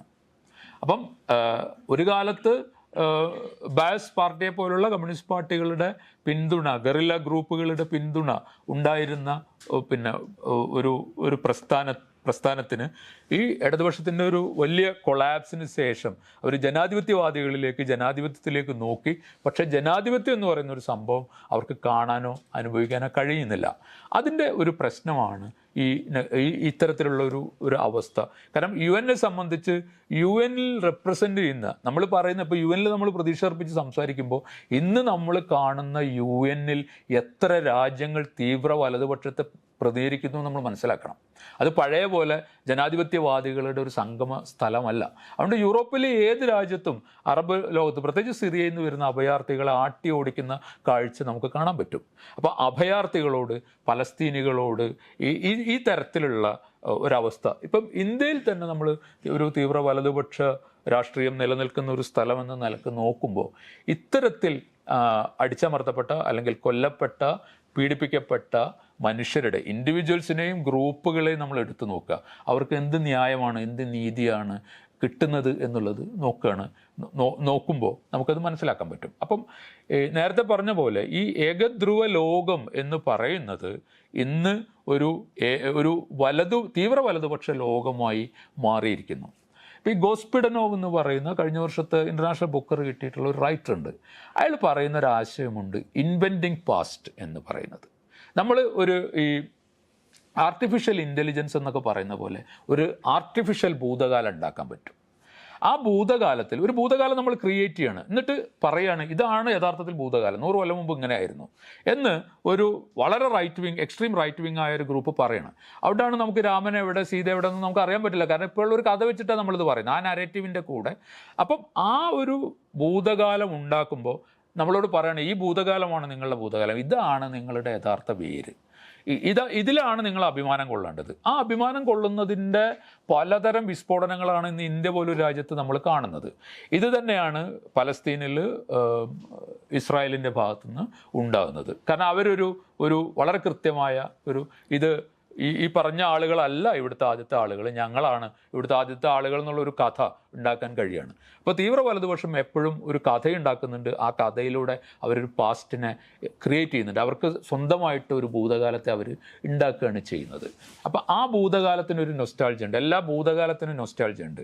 പണ്ട് നമ്മൾ ഈ വേനൽക്കാലത്ത് മഴ പെയ്യുമ്പോഴാണ് നൊസ്റ്റാൾജിയ എന്ന് പറഞ്ഞ മാതിരി അല്ലാതെ. ഈ നൊസ്റ്റാൾജിയയുടെ വ്യത്യാസം, ഈ ഭൂതകാലത്തിലെ നൊസ്റ്റാൾജിയയിൽ ഇപ്പോൾ ഞാൻ ഇങ്ങനെയുള്ള ഇന്ന ആളുകൾ ഉണ്ടായിരുന്ന, ഇന്ന സംസ്കാരം ഉണ്ടായിരുന്ന എൻ്റെ ഭൂതകാലം എന്ന് പറഞ്ഞ് ഈ ക്രിയേറ്റഡ് ആയിട്ടുള്ള ഈ ഭൂതകാലത്തിൻ്റെ വക്താവായി നിൽക്കുമ്പോൾ എനിക്ക് ആ ഭൂതകാലത്തിൻ്റെ എക്സ്റ്റൻഷനായി ഞാനിന്ന് കാണുന്ന എൻ്റെ കണ്ടംപററി ലൈഫിൽ ഇന്ന ആളുകൾ ഉണ്ടാകാൻ പാടുള്ളൂ എന്നുള്ള നൊസ്റ്റാൾജിയ വരുന്നത്. അപ്പോൾ അങ്ങനെ വരുമ്പോൾ എനിക്ക് പാറ്റില്ലാത്തവനൊക്കെ കൊന്നു കളയാന്നുള്ളതാണ് ആ നൊസ്റ്റാൾജിയ. അല്ലാതെ അത് മഴ പെയ്യുന്ന ആ നൊസ്റ്റാൾജിയ അല്ല, മഞ്ഞ് പെയ്യുമ്പോഴാണ് നൊസ്റ്റാൾജിയ അല്ല. അപ്പോൾ ഹ്യൂമൻ ബ്ലഡിലുള്ള ആ നൊസ്റ്റാൾജിയാണ് ഇന്ന് ഈ തീവ്ര വലതുപക്ഷം, ഈ ഇൻവെൻറ്റഡ് പാസ്റ്റിൻ്റെ ആളുകൾ ഉണ്ടാക്കിക്കൊണ്ടിരിക്കുന്നത്. നമുക്കതിനെ എങ്ങനെ കൗണ്ടർ ചെയ്യാൻ കഴിയും, പലസ്തീനികൾക്ക് എങ്ങനെ അതിനെ കൗണ്ടർ ചെയ്യാൻ കഴിയും, അതാണ് ഈ പുസ്തകത്തിനകത്തുള്ള സിസക്കിൻ്റെ പിന്നെ ലേഖനത്തിൽ സിസക്ക് പറയുന്ന ഒരു ഉദാഹരണമുണ്ട്. അതൊരു പലസ്തീനി ഉദാഹരണം, അത് വളരെ പോപ്പുലറായിട്ടുള്ള ഒരു പലസ്തീനി ഉദാഹരണം.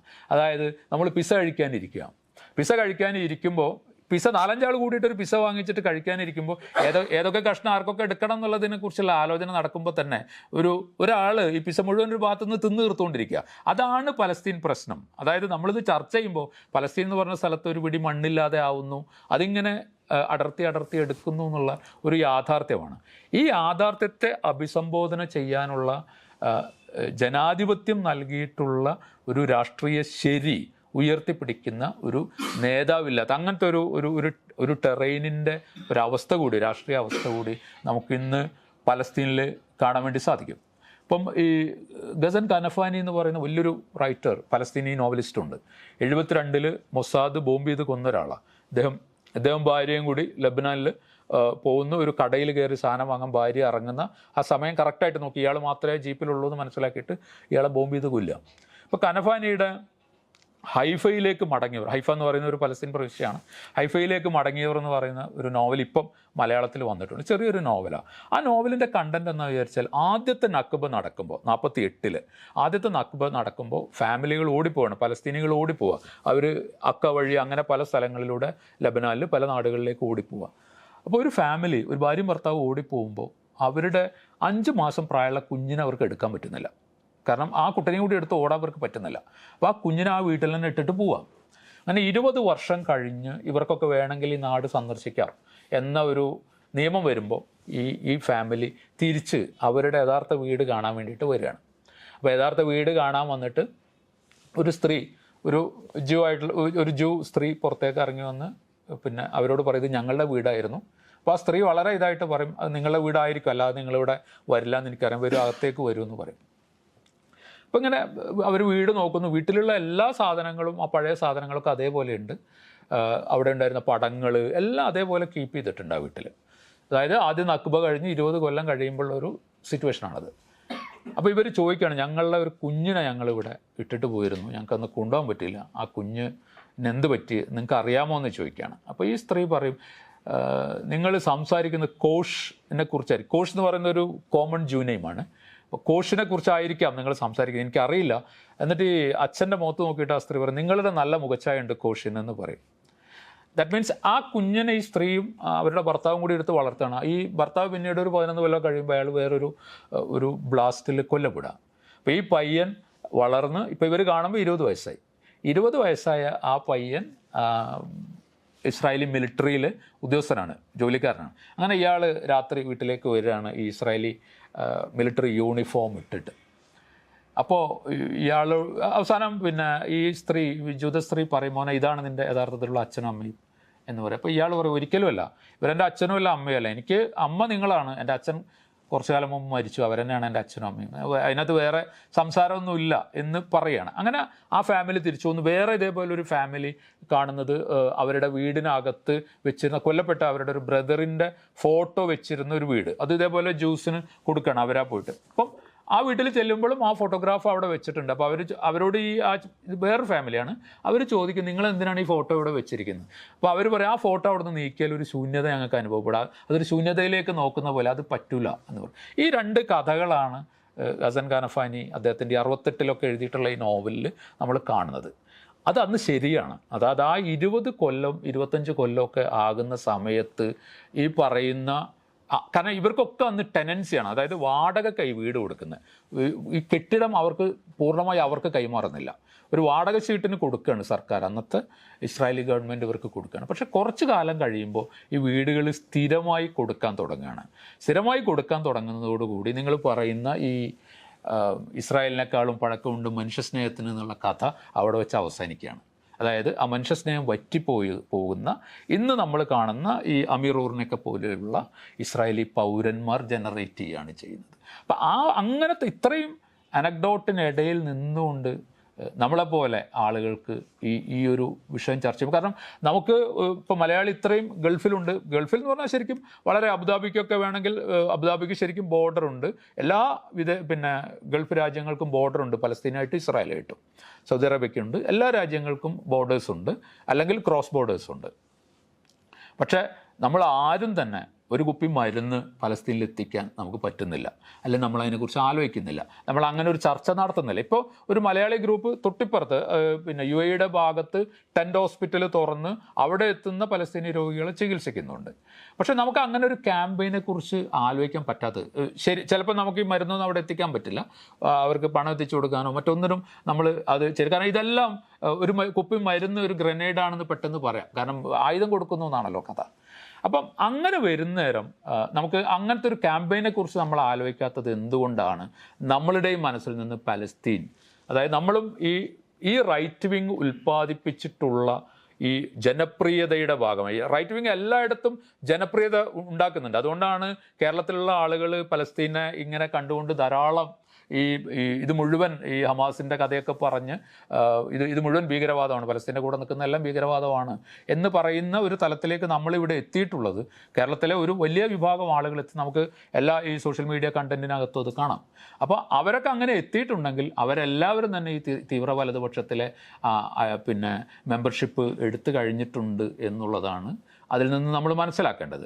അപ്പോൾ ആ തീവ്ര വലതുപക്ഷം ഉണ്ടാക്കുന്ന പോപ്പുലിസ്റ്റായിട്ടുള്ള ജനപ്രിയമായ കുറേ കാര്യങ്ങളുണ്ട്. അതിൻ്റെ കൂടി ഇരകളാണ് നമ്മളും പലസ്തീനികളും ലോകം മുഴുവനും. കാരണം ഈ പോപ്പുലിസ്റ്റ് സംഗതിയുടെ യാഥാർത്ഥ്യം നമ്മൾ മനസ്സിലാക്കി വരുമ്പോഴേക്ക് ഇത്രയും ആളുകൾ കൊല്ലപ്പെട്ടു. അതായത് ഗൾഫ് രാജ്യങ്ങളൊക്കെ പ്രതികരിക്കാൻ തുടങ്ങുമ്പോഴേക്ക് 5000 പലസ്തീനികൾ കൊല്ലപ്പെട്ട് കഴിഞ്ഞിരുന്നു.